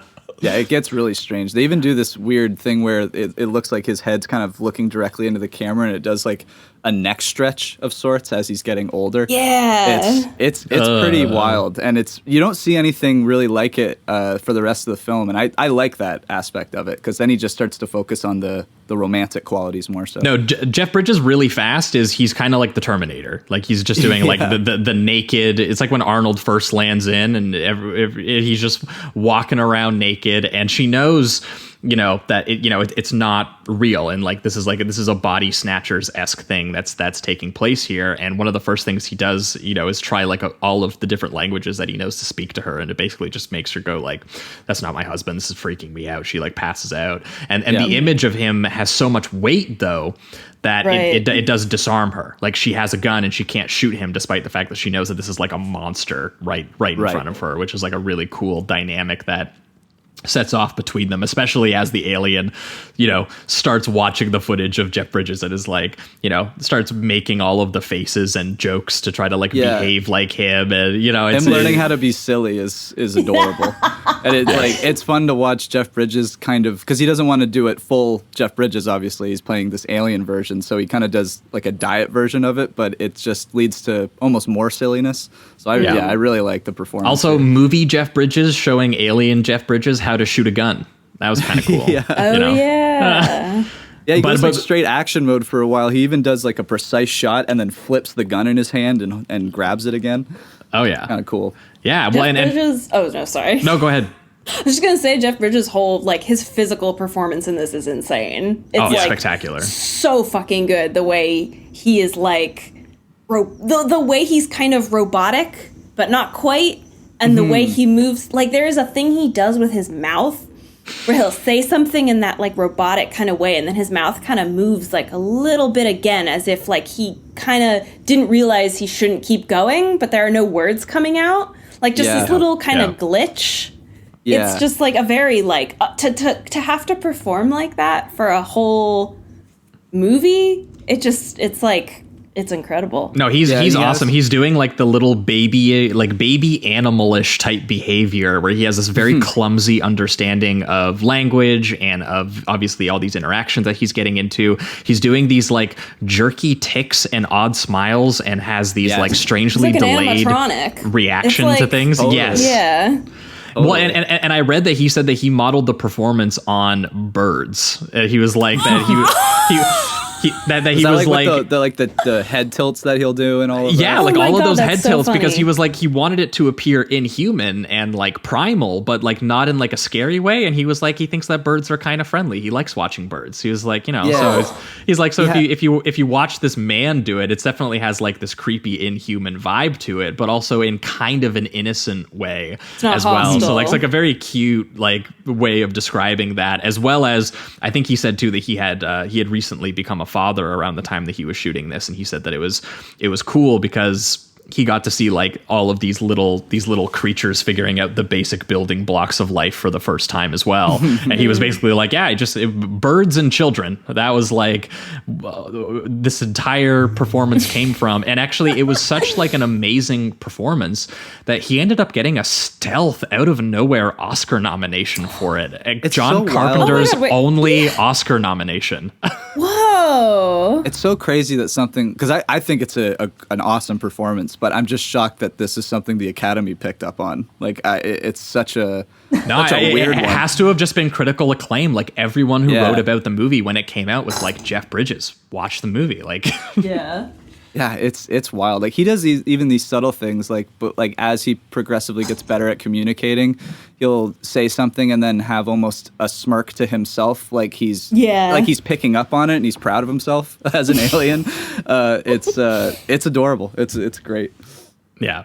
No, I really like this movie became like really unpredictable really fast, because in the opening I was like, oh, this is like an alien. He crash lands, he goes Terminator mode, he's taking over bodies. I was like, you kind of feel like you know where that movie's going. You don't expect like rom-com road movie in like a 1977 Mustang. That was not what I thought that this movie was when I was putting it on. And because basically he's like, I need to get to my like escape pod or like my pickup point that I was headed towards. I only have a couple days to do it. And, you know, all of a sudden, Karen Allen, who's also doing a pretty great performance, I think, she has to drive this alien wearing her husband like a skin suit to Arizona, maybe? Like, that's all she basically knows. She's like, oh, okay, I guess I just have to take this guy. And they also have, like, you know, government agents, and they have a NASA scientist, Sherman, played by Charles Martin Smith, famous director, by the way, of Air Bud and Dolphin Tale. Wow. Yeah, he went on to have a very storied career. And this, he's just a very greasy, schlubby dude who we first see like licking his fingers and watching basketball, which is a John Carpenter favorite pastime, as we all know as well. Yes. If this came out a little bit later, you'd be playing video games. Yeah, exactly. But he's operating. He's on their tail during the sort of like rom-com trip that they're on, at the behest of the shadowy government agents who, in typical science fiction horror fashion, want to dissect the alien. They don't even want to talk with him. They just, you know, they want to just take him down. And obviously, Sherman, over the course of the film, gets increasingly concerned about the militaristic sort of combat-heavy approach to hunting him down. I think at one point he's just like, forget about morality. What happened to good manners? We invited him here. Like, why you guys can't? Did we hear that welcoming message we sent out, and we're just going to restrain the guy? Yes, but they are hot on their trail because of all of these various hilarious altercations that he essentially gets into with Jenny on the road. The first of which is like they run into like this truck driver who she's trying, because at first, you know, the relationship that they have is one that's you know, very I guess you could say questionable, because she is being kind of held at, you know, she's being kidnapped, as she put it. Like, she's screaming, help, I'm being kidnapped by an alien. And all of the other people are kind of like, well, we don't really know how to deal with this. Like, when the truck driver comes up and it's just Jeff Bridges just yelling, greetings. He's just like, what? While grabbing her and she's trying to run away. Yeah, but she's like, he's just like, she's grabbing him and pulling him, and he's just kind of like allowing her to. She's like, help, I'm being kidnapped. He's just like standing there smiling while she like pulls him along. Yeah, and even his I guess you could call it aggression in this scene or whatever, or retaliation or defense, is still not like, he's not harming the humans or whatever. He just has this very passive way about him, even if he has to get out of a jam, because he ends up using like mind telekinesis of some sort to heat up the hammer or the crowbar that the guy's holding. And his little miracle orbs. Yeah, he has like these balls. Yeah, he has his little silver balls that he holds in his hand, and he can basically just like make magic happen of some kind, you know, to get him out of the various situations that he's in. They can heal things, they can explode things, whatever he needs to do, basically. Just but he doesn't want to use them violently, is the idea. It's just if he's backed into a corner, you know, he might have back to. a guy into a corner. What else is he going to use but use his little orbs? That's right. That's why I have them at all times. And I love the various like fish out of water scenarios that they came up with for him, like figuring out how gas stations and restrooms work, eating or diner driving food for the first time. Dude, the way that he eats American apple pie for the first time, or I guess Dutch apple pie, I guess you could say. Dutch apple pie. But he is just stoked by it. And this is where I went, oh my God. Speaking of Brianna talking about David Lynch, did David Lynch steal Dougie Jones from this? I couldn't get it out of my head watching this. I didn't even think of that. That's so, oh my God. As soon as he eats the apple pie, I went, oh my God, this is just what Dougie Jones, like, this is Dougie Jones having coffee for the first time. This is like... They even have similar like mannerisms in the way they have a physical performance, like the jolting kind of bird like physicality and just repeating words over and over again until they finally get a hold of them. Definitely. That's a cool thought for sure. Yeah, I also love the driving one that they also do when he learns. He's like, green light means go, red light means stop, and yellow light means go really fast. It's adorable. He's picking up on all of the beauties of America, parking lot brawls with hunters. You know, right. Yes. Because he doesn't understand their primitive behavior. He even magically brings a dead deer on the hood back to life and frees it, a gesture that is like one of the first ones that actually really moves Jenny and kind of goes, you know what, I kind of do want to help this alien who's kind of a moron. And she goes from the, like, you know, leaving him at that restaurant with some money and whatever so that he can maybe get to his next location, but from basically wielding a gun at these truckers that are gonna try to beat up the Jeff Bridges, and she's along for the ride after that. I mean, you're pretty much You're well, I teaming mean, up. yeah, because she has to really warm up to him, because like the beginnings of this is like it's a violent dynamic, like it's a technical kidnapping. He actually has her at gunpoint in the car, and she's freaking out, and she's talking about how she's so like jumpy that you're gonna freak. You're freaking me out, holding the pistol at me and all of this. And so he eventually does disarm it when he realizes what she's saying, and basically goes like, I mean you no harm. I just need to be taken to Arizona because my ship leaves in 3 days, or I am going to die. And she'll have to essentially watch her husband die again in alien form, which is kind of cruel when you think about it, actually. But she does get won over by like him singing Frank Sinatra in the car and finding out that on his home planet they love to just do singing and copying songs. That's why he was singing the I Can't Get No Satisfaction. And I love when he sings New York by Sinatra. He's hitting the notes, like it's like a precise singing technique he's doing, but he like lacks expression. So it's just it was a cool performance for him to balance those two things, where he's like, I'm gonna hit the note because I would think that this his species would be intelligent enough to understand that, but then he's not really using like that the human emotion that you would if you were singing a Sinatra song. So it's a cool little choice he makes there.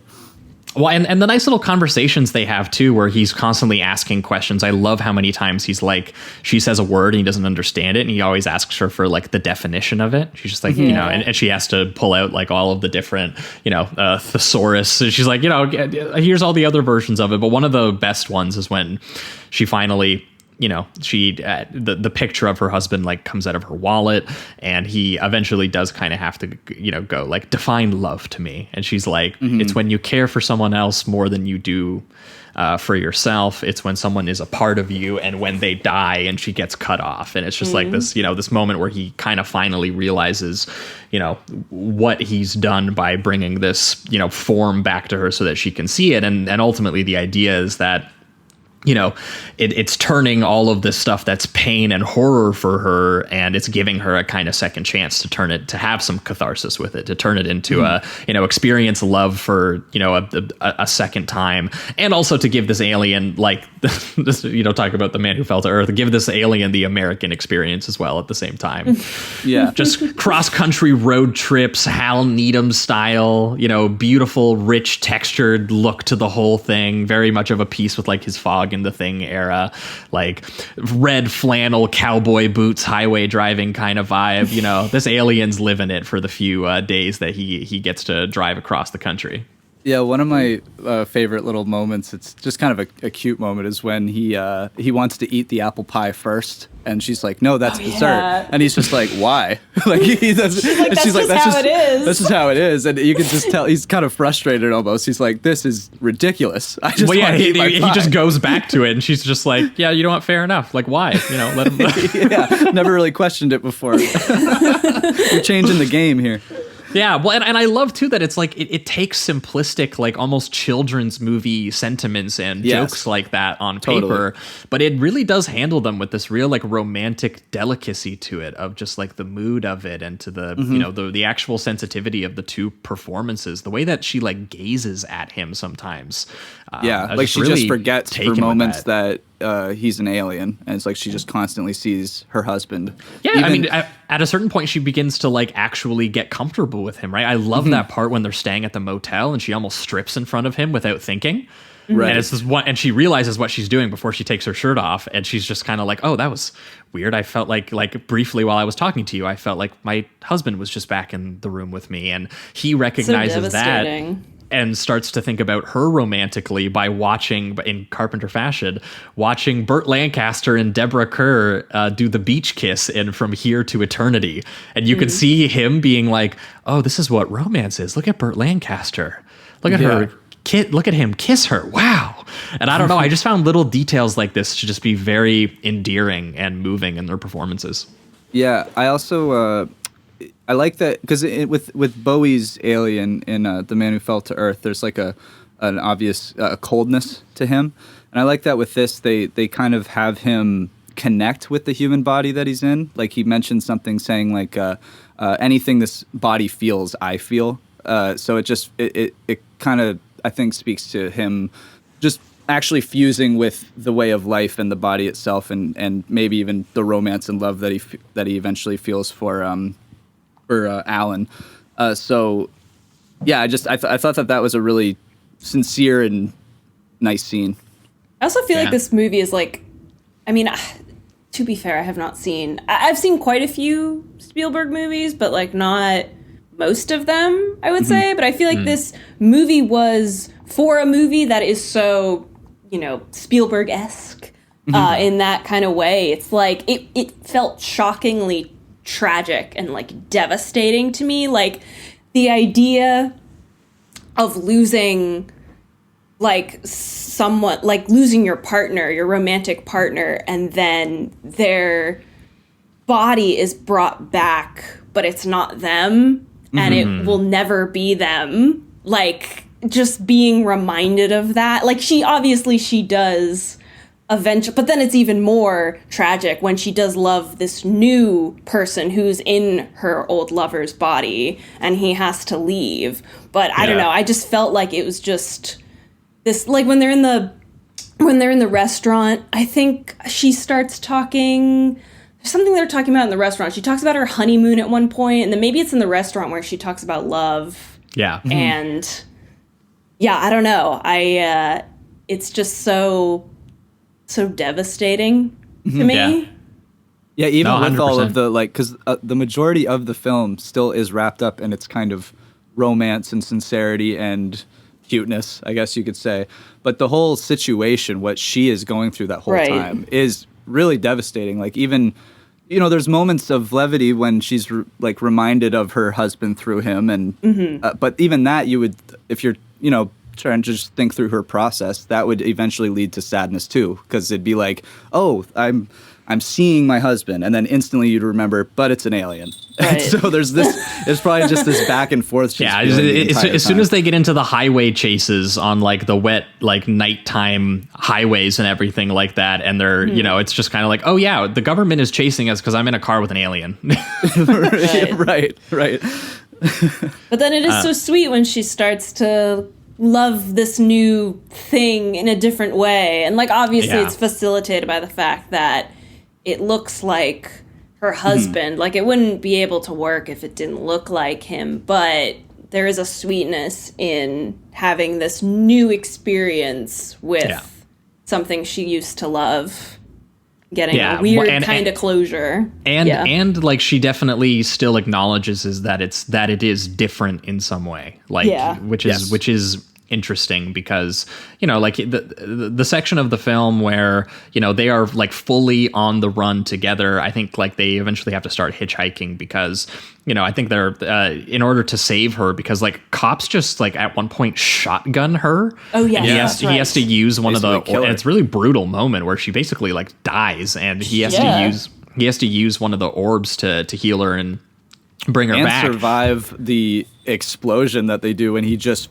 hurtles into a semi truck, and they have that awesome, like, it's very Superman-esque, where he's holding her and walking through the fire. Yeah, walking through the fire. It's very superhero-esque. Yeah, like that's a cool moment, but also he starts to realize that he's putting her in danger through this, and he decides that he's going to leave, and she's just like, well, okay, you can't leave without me. You got to tell me what you're doing. Yeah, I love when he's just like, what are you upset with me? Have I done something? And he's just like, yeah, you didn't say goodbye, motherfucker. And then he's like, what is goodbye? How do you say goodbye?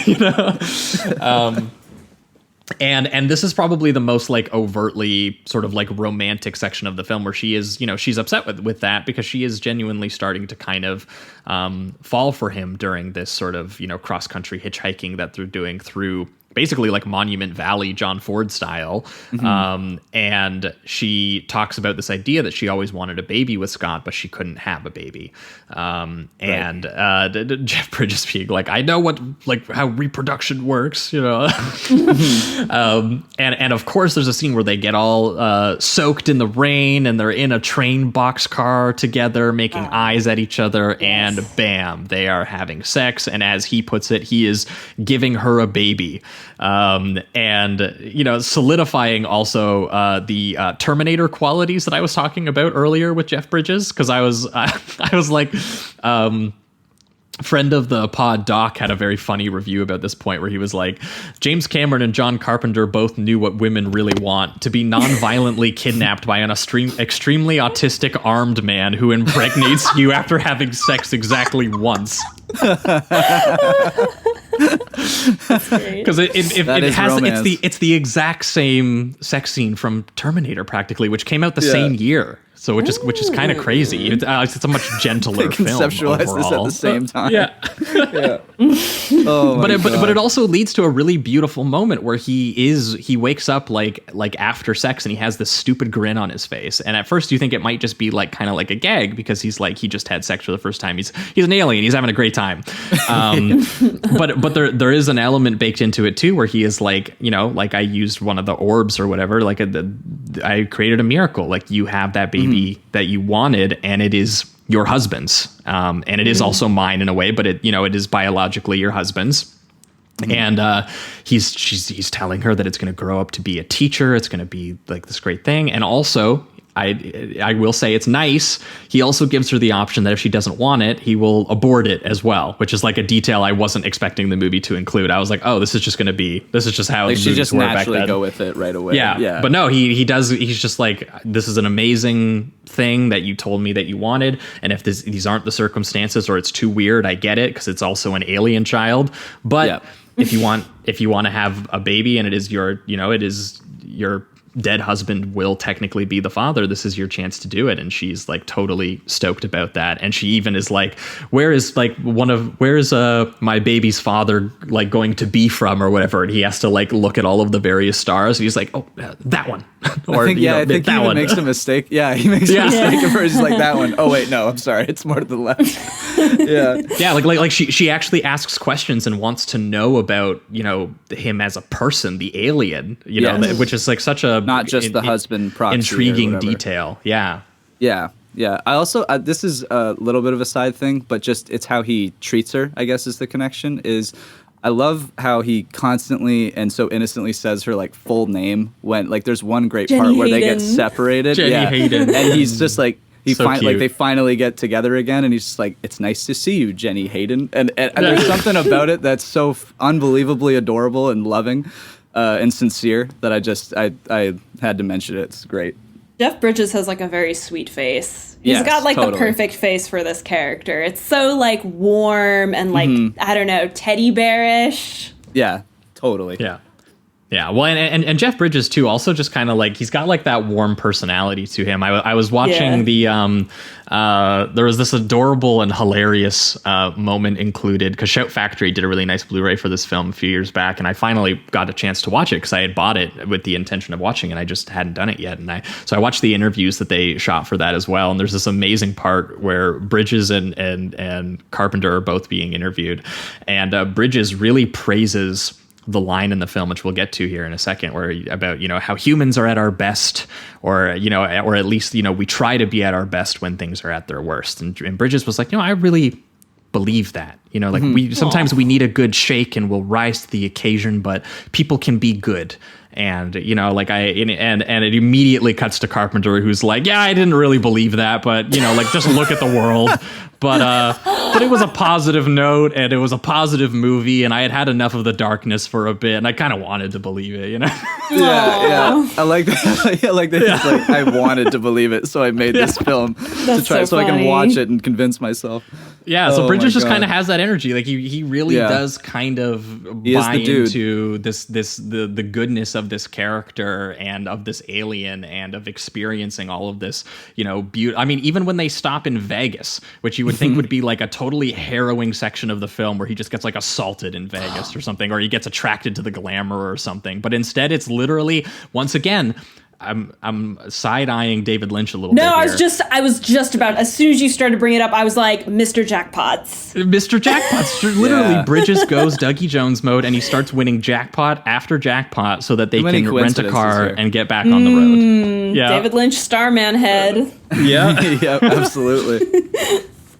Yeah, well, and just the way that he delivers those lines, and like, again, they're very, very sentimental, and they're almost to a bit of a sickening degree, but it's just, I don't know, there's something about the way that it's shot and the way that it's delivered. I was just really moved by, like, that monologue he gets where she asks him what his home planet is like and what it's like up where he's from, and he says, it is beautiful. It's not like this, but it is beautiful. There's only one language, one law, one people. There's no war, no hunger. The strong do not victimize the helpless, but we are very civilized, but we have lost something. And I think all of you here are so very much alive and also different. And, I will miss the cooks and the singing and the dancing and the eating and, Yeah, I love that that's what he mentions. It's not like anything super complicated. It's just like the food, the dancing, the love. Like Absolutely. It's great that that's just what he kind of... It's literally the happy version of overdosing on Americana Yes. versus Yeah, exactly. The Man Who Fell to Earth, which is like the corrupting nature of it, Yeah, instead you're overdosing on apple pie, baby. And cherry cobbler eventually too, which he kind of likes the cherry cobbler too. He's experimenting. Yeah.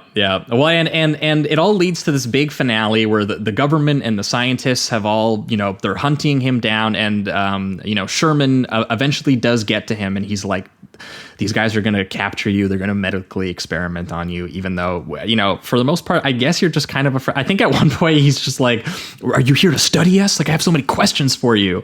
And which made me realize that Kieran Allen is actually surprisingly incurious, actually, as a character about the idea that he's an alien. Because, the NASA scientists, all the questions are like, what are you doing here? Like, what is your society like? Like all this kind of stuff. And he's just like, oh, so you're like an anthropologist. And he's like, I guess so. We've been looking. We observe you, and he's like, you are a strange species, not like any other, and you'd be surprised how many there are, intelligent but savage. And that's when he gets that line that Bridges was talking about, where he's like, you know what I find so beautiful about you, that you are at your very best when things are at their worst. Yeah. And that is what inspires him to let him go, let them drive to the crater. I love the detail also that they're driving to a crater, that the crater is the takeoff point for all of this, almost like a ship has landed here hundreds and hundreds of years ago and left a crater and it's returning. And that definitely hits the cyclical nature of the mortality stuff that they're doing with the husband and everything as well. And it also leads to a great gag where Karen Allen kisses the NASA scientist to thank him. Yes. And Bridges does it too, which is just a beautiful moment. And he does the classic Bridges smirk after he kisses him and everything. It's so funny and he charming. was saying goodbye. That's how you say goodbye. Yeah, it's great. I loved it. Yeah. And it leads to the finale where the giant silver spherical ship drops into the crater while helicopters are chasing them, and the neon colors and the snow are all around them in the crater to take him home. I love the detail of the snow, creating that sort of unnatural effect of it, and all of the colors. It's just so otherworldly and unreal looking. It's in this really expressive way. It's like the pure emotion is just coloring the actors, and the way that they're filmed and everything like that, as she is having to once again, technically she's being given the chance for the first time to actually say goodbye to her husband, which is funny because that is actually the same ending as E.T., where the kids get to cathartically get over their home trauma and say goodbye to a friend. It's kind of the same thing. But I will say, I might need to rewatch E.T.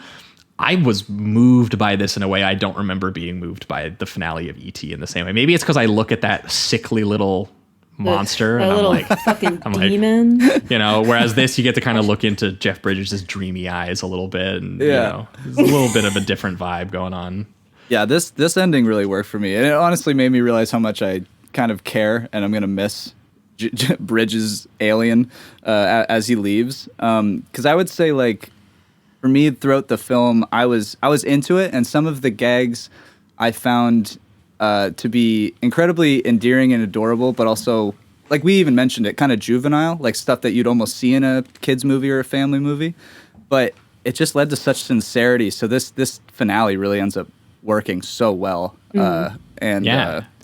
Yeah. She's literally like, take me with you. I want to go to space. I want to be your space wife. And he's just like, I can't do that. You're going to die. And she's like, I don't care. And she's like, I care, you know? Yeah. Oh, man. I don't want you to die. I want you to keep living and have this baby. And, he eventually asks, tell me again how to say goodbye. And she just says, kiss me and say that you love me. And that's basically it, you know?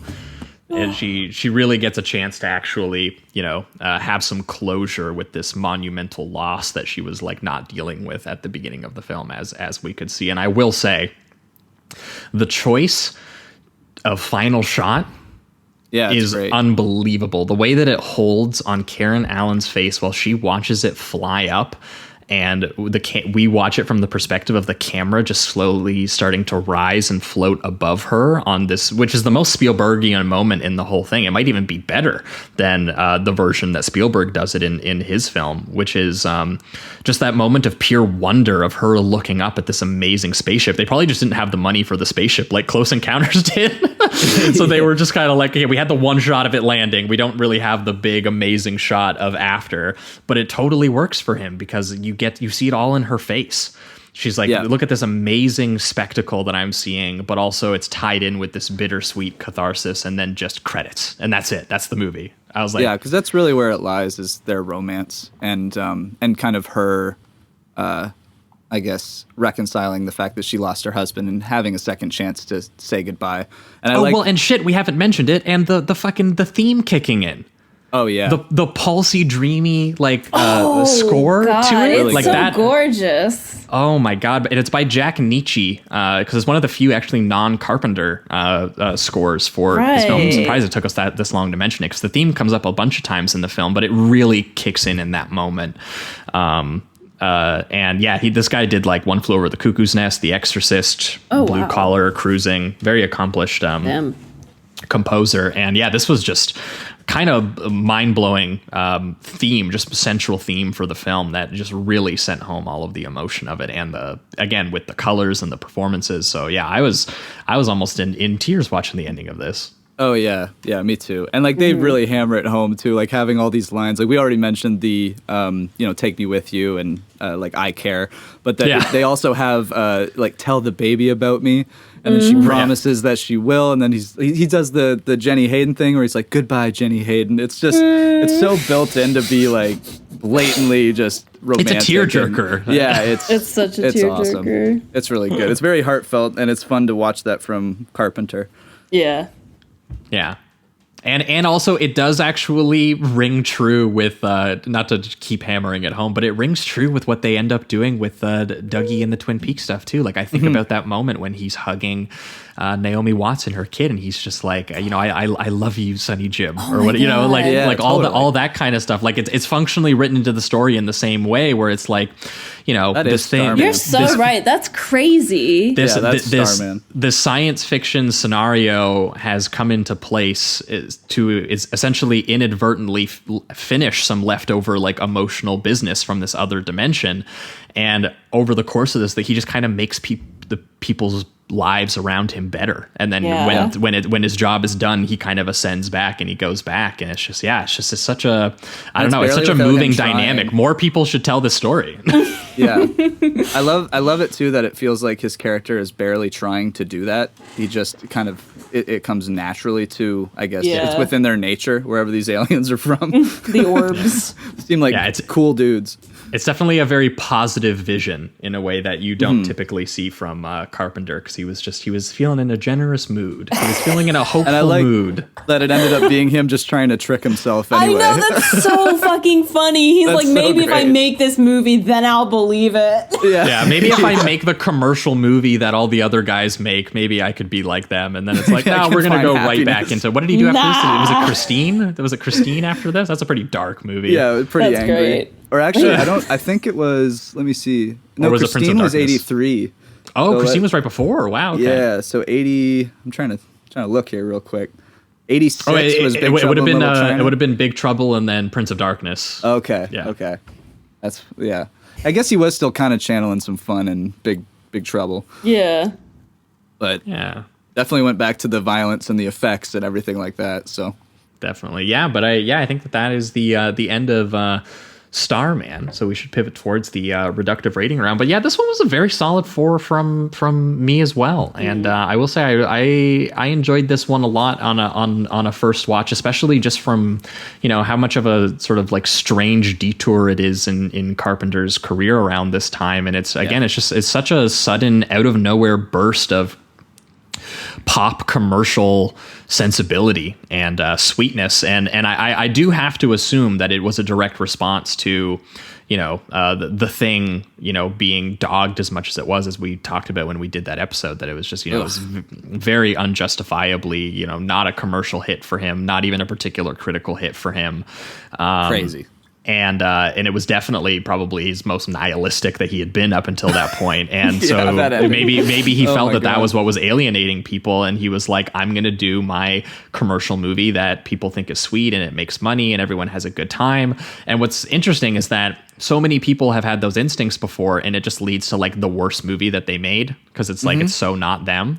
But in this, you could see him channeling things that he still loves. He loves old-fashioned Hollywood films. He loves rom-coms. He loves road movies and westerns. And so to see him take all of that visual sensibility and the way that he uses space and color and the amazing location work, because we didn't get to talk a lot about it, but they literally did all this driving. LA, Las Vegas, Winslow, Monument Valley, Arizona, Nashville, Manchester, Tennessee. Like, they drove to these places, and you know, you could, and he shot some of it on like a very spare crew as well. Like the stuff where he shot all the 16mm home movies was just him and Karen Allen and Jeff Bridges. And so I don't know, there's something still personal and tender about it, while still mimicking a little bit of that post Spielberg, like Alien Contact grandiosity that he definitely wanted to clue into. And I do think the performances are kind of central to the whole thing, because Bridges obviously doing the proto Dougie Jones physical acting and mugging that he's doing is incredible, and obviously it was recognized as incredible. People went, oh my god, we need to nominate this dude. But I do think it's Allen who, you know, sends it home, and even Bridges said in his interview that he was like, I could not have done it without the way that she looked at me, because she looked stunned. She treated me like I was an alien, you know, like it just made my work better looking at her stunned, you know, Spielberg awe face that she was doing. And all of the emotion hangs on the way that she looks at him, and the way that changes from being wide-eyed terror from when she's watching fetus goop Jeff Bridges to the very sort of broken-hearted and, you know, but loving and, you know, very warm sort of feelings she ends up having for him at the closing of the film, even though it's still tragic and he still has to leave. And, you know, she's definitely had a sense of cathartic healing by the end of the film. And yeah, it's very, very beautiful. So, and honestly, it is, I think, one of my favorite now Carpenter endings to a film. Oh yeah. Like what a very simple choice that just works so well. Yeah. Focuses in on what it needs to. Bridges and Allen are awesome in this. I'm also giving it a 4. And yeah, I think they're incredible in this. Bridges is just very obviously lovable as this character, but I think I have to agree with you that Allen really, she's like the foundation of everything that works here. And she's just, I love watching her, especially in the middle where she hasn't really made a decision yet, but she's seeing things that are reminding her of her husband. You still see like an initial shock or, I don't know, confusion maybe, but then there's those just small moments of her lighting up when he does something that reminds her of her husband. It's really, really great. Putting on that red hat from the glove compartment. You know? yeah. And just, I did end up loving the kind of almost family-friendly gags that they were doing as he's discovering life and just the rules of the road and whatever else. I think all that's great. I love Carpenter doing this kind of romance and very sincere human story. It's something I guess we really haven't seen from him kind of ever, because I guess he just wasn't allowed to do it. But it is a shame. I would love to see more of him channel this. It's really great. It moved me, I gotta say. So I'm 4 out of 5. Awesome. Yeah, I'm also giving this a 4 out of 5. I would, if I'm allowed, I would give it a 4.5 out of 5. Yeah, go for it. I like it a bit more than The Man Who Fell to Earth, I think. I just I love love. I don't normally like science fiction. Isn't like my typical wheelhouse of movies I like, but I watched this for the first time on Halloween with friend of the pod, JT White, and it was his suggestion. We were People watching. remember from the Top Gun Days of Thunder episode, famous Sleazoids episode. we were watching a bunch of like horror movies, and he's like, we were like trading off whose picks. And he was like, let's watch Starman. I was like, that's not a horror movie. I was like, that doesn't count. I was like, kind of, I wasn't pissed, but I like didn't want to watch it really. And then I was just, I mean, it isn't really a Halloween movie. He'll listen to this and he will get mad. he will disagree with me, but like, I don't really think, I mean, it's not I don't really. know. If I'm going to select a Carpenter movie for Halloween, I would say this is probably not in my first 5 picks. Yeah. But I mean, aside from the fact that it's not really like a Halloween movie, I was like, holy fuck, this is like I'm so emotionally invested in this movie. We didn't even finish it that night. I came back home to New York and I like finished the last 20 minutes and I was just I was a fucking wreck. And I feel like it is Carpenter's like sweet, sincere, happy ending, like blockbuster sci-fi movie, but it's also, like I said, like so devastating and like almost cruel with what is done to Karen Allen's character, like emotionally when you think about it. And I mean, obviously it gets to like a very sweet place, and I love all the gags. I think they're very funny and goofy. Bridges is obviously great. Allen's obviously great. Yeah, just a great, sweet, sad, real good crying movie. If you like to cry a lot. Yeah, it has one of those endings. Oh yeah. Yeah, it is kind of interesting to have her go through, like, you see kind of something good for her where she gets to have this experience with her husband in a way again and say have one last goodbye. But you're right that there's also just that probably equally powerful. She falls in love with him to lose him again. Immediately in like a 48-hour span. So, but it's like she's happy about it too. It's like she had this with him again. She got to say goodbye in this finalizing way, and she has a baby now that is biologically his. So it's not. Yeah.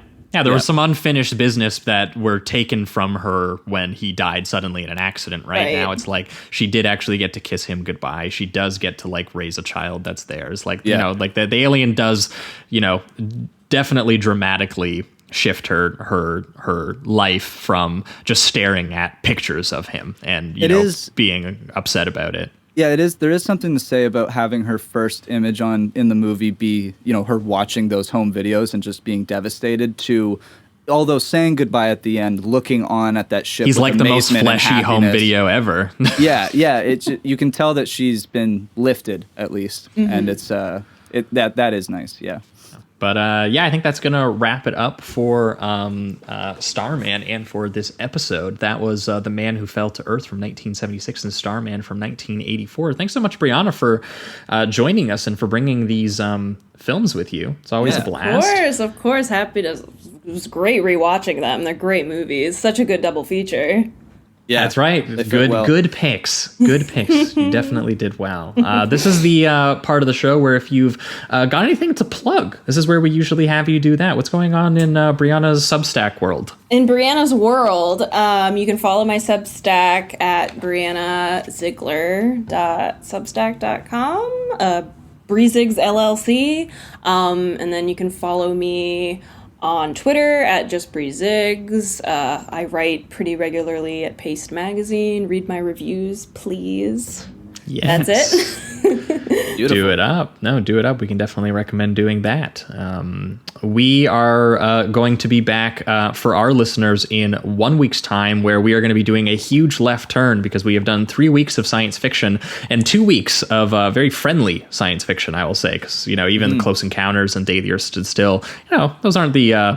there's a little bit of threatening in The Day the Earth Stood Still, I guess. Yeah. But yeah. But we are going to be getting very, very nasty very fast, where we are going to be, for the first time on this show somehow, talking about The Evil Dead. Directed by Sam Raimi, because there is a new Evil Dead film on the way that people are talking about. And we thought about it a couple of times. We were like, what's the double feature going to be here? Evil Dead's been on deck for a long time. It sounded stupid to just do Evil Dead 2 because it makes sense, but we were like, that's too easy. We got to challenge ourselves a little we'll bit. Have to do Evil 3 Dead eventually as well, so...